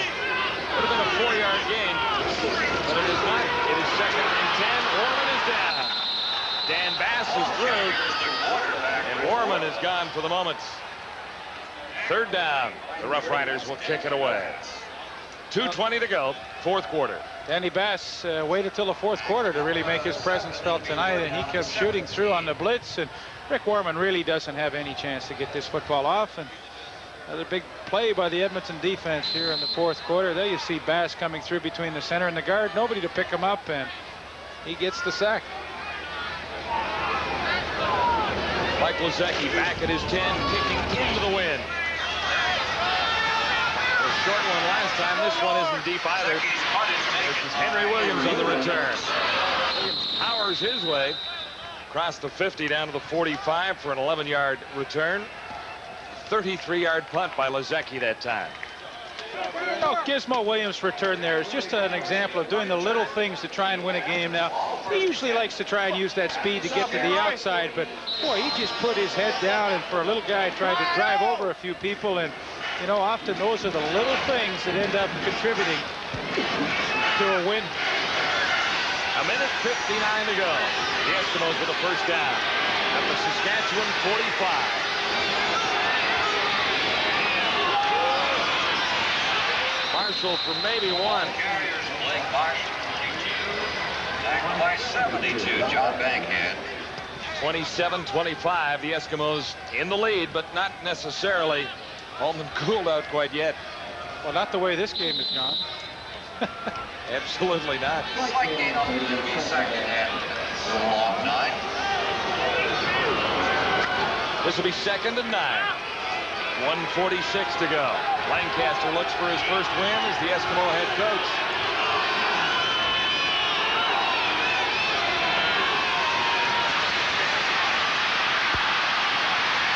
And being chased down. Sandusky can't make the catch. Pass intended for Sandusky, incomplete. It's a pretty mature move by Tracy Ham, though. He had to get rid of the football. Had he taken the sack back there, it would have been disastrous for him. At least now they still have an opportunity for Ray McAreedy to kick a field goal. But just another example of the maturity of Tracy Ham. And no, you expect that from a quarterback who's had a chance to mature in this league. 5 years now he's been with the club. That was a good play. This try from McAreedy from 52 yards away, his longest last season, a 47-yarder. He has a breeze at his back. Wide. Albert Brown out of the end zone, out to the 10. You know, it's funny, John, where McAreedy was kicking that field goal from, it was on that painted portion at midfield, and I really have to believe he didn't feel comfortable planting that left foot because it is extremely slippery out there, and you could see that he kind of came over the top like a golf swing and just pulled it off to the left. You used to kick a few in your college days at Otterbein? Oh, yeah, kicked a few at Otterbein, a little punting here and there. Well, the Eskimos have won 13 straight season openers. Last loss to Winnipeg in 77. They have not won here since 87.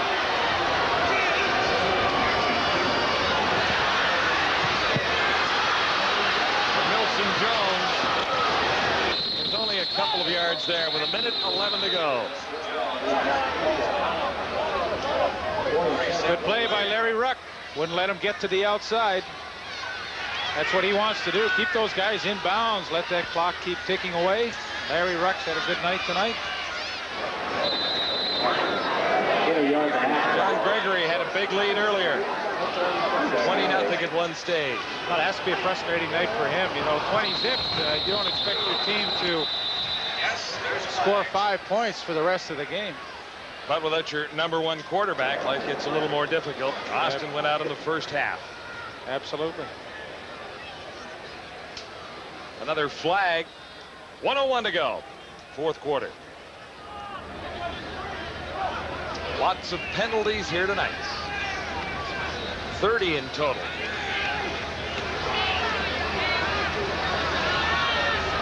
As the scoreboard stands right now, the Eskimos have overcome the fact that they've taken most of them.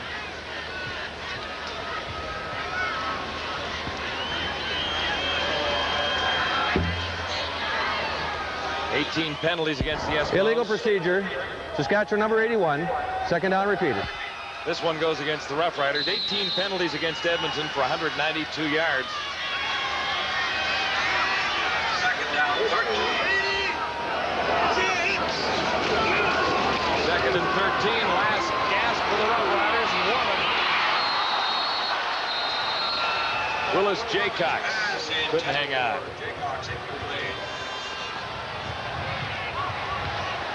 Less than a minute to go.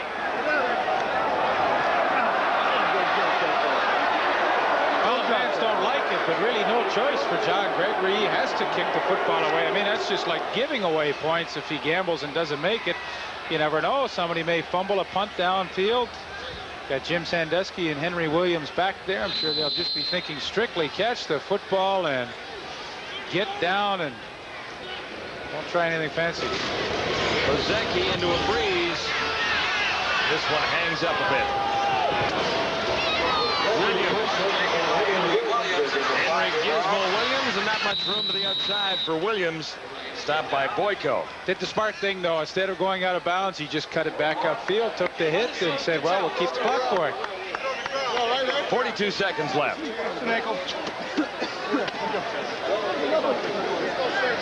Well, you got to like Lancaster's chances right now. I didn't like them in the first quarter. I thought it was going to be a long night for Ron, but Good job, defense. No yards. Saskatchewan number 15. First down. Unless they do something crazy at this point, the game should be theirs. Good job, Big Mike. I don't know that he's relaxed quite yet, though. I don't think so. 42 seconds to go. Eskimos with a 2-point advantage. First down at the Roughrider 30. Another flag. Reggie Taylor breaks loose. He's inside the 20. The Bulgars, 26, Reggie Taylor. That's how you play, y'all. Come on. Actually, by 16, Sonny Gordon. Here. Offside. Saskatchewan. Decline. The gain will stand. 12 yards for the Eskimos and Reggie Taylor. And the other number to watch, 37 seconds on the clock.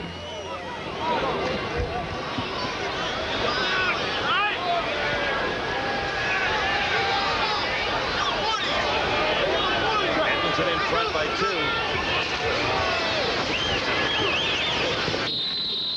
And Taylor carries once more. 19 seconds to go. Run it down, Ron. John, you know what I've been impressed with the Eskimos tonight? You know that we know they've got the great passing attack, but I've really been impressed with the running game they put together tonight. Blake Marshall's done well. Reggie Taylor's done well. Of course, at times tonight, Tracy Ham has rushed the football exceptionally well, but their line play, their trapping, Randy Ambrosie's had a great night at that guard spot. 28 total carries for the Eskimos tonight, 193 yards rushing, and well, anytime you get over 150 in a game, you figure you have a great chance to win. And they've spread it around, as you mentioned. Yes, they have. 13 seconds left. The Eskimos lead it by 2. 27-25. It's been a long night with a rather long halftime ceremony here. They turned out the lights. That's the understatement of the week. Apparently, it was a lady just across the street plugging in the toaster. Yeah, right. Yeah. Just one too many appliances. But there was a power failure here earlier.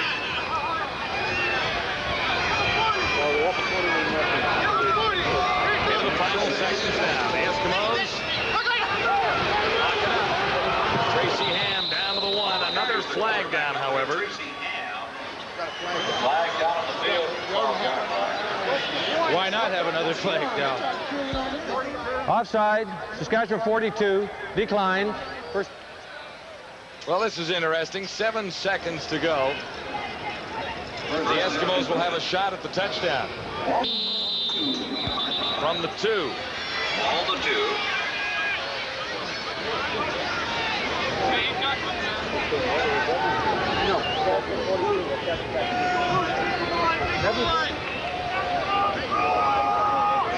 Next game for the Roughriders in Calgary on Thursday nights. The Eskimos head home to host Ottawa on Tuesday. Make that Wednesday night. And there's the touchdown for Blake Marshall to cap things off in the Eskimo comeback. Marshall. 2 tonight for Marshall. Oh, no, 1 point. Can you hear Lancaster down there? No, let's go for 1 point. Let's not get greedy here. Yeah, no, I agree with him. Yeah. We ain't walked out here since how many years? It's a new tradition, man. He's been watching the bucket. Marshall in for the touchdown on the final play of the game, except for the convert attempt. We gotta go. I gotta go. Shit, let's get out of here.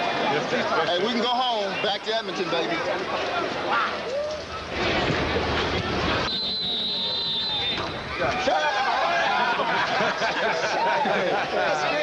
Well, they didn't tell us. Just a wet down, low budget over there. Well, the legend of Saskatchewan has his first win as a head coach of the Edmonton Eskimos at Taylor Field. The Eskimos break the jinx of not winning here in their last 5 games. They didn't look good early. They have to be happy for Ron Lancaster. You know, 4-28 as a head coach before coming into tonight's game, and picks up his first win, keeps that opening night streak intact for the Eskimos. 14 years in a row now that they've been able to win on opening night. Congratulations to them. Hey, Ron, 355 left. Ronnie has his win, 34-25.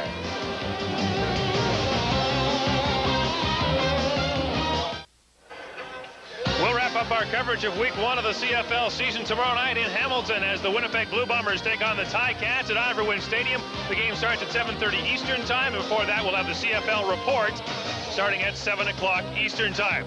Our final score, the Edmonton Eskimos 34, the Saskatchewan Roughriders 25, as the Eskimos win their first game in Saskatchewan since 1987, and the Eskimos are now 1-0 under new head coach Ron Lancaster. TSN CFL Game of the Week is brought to you by Diet 7-Up. It's cool to be clear.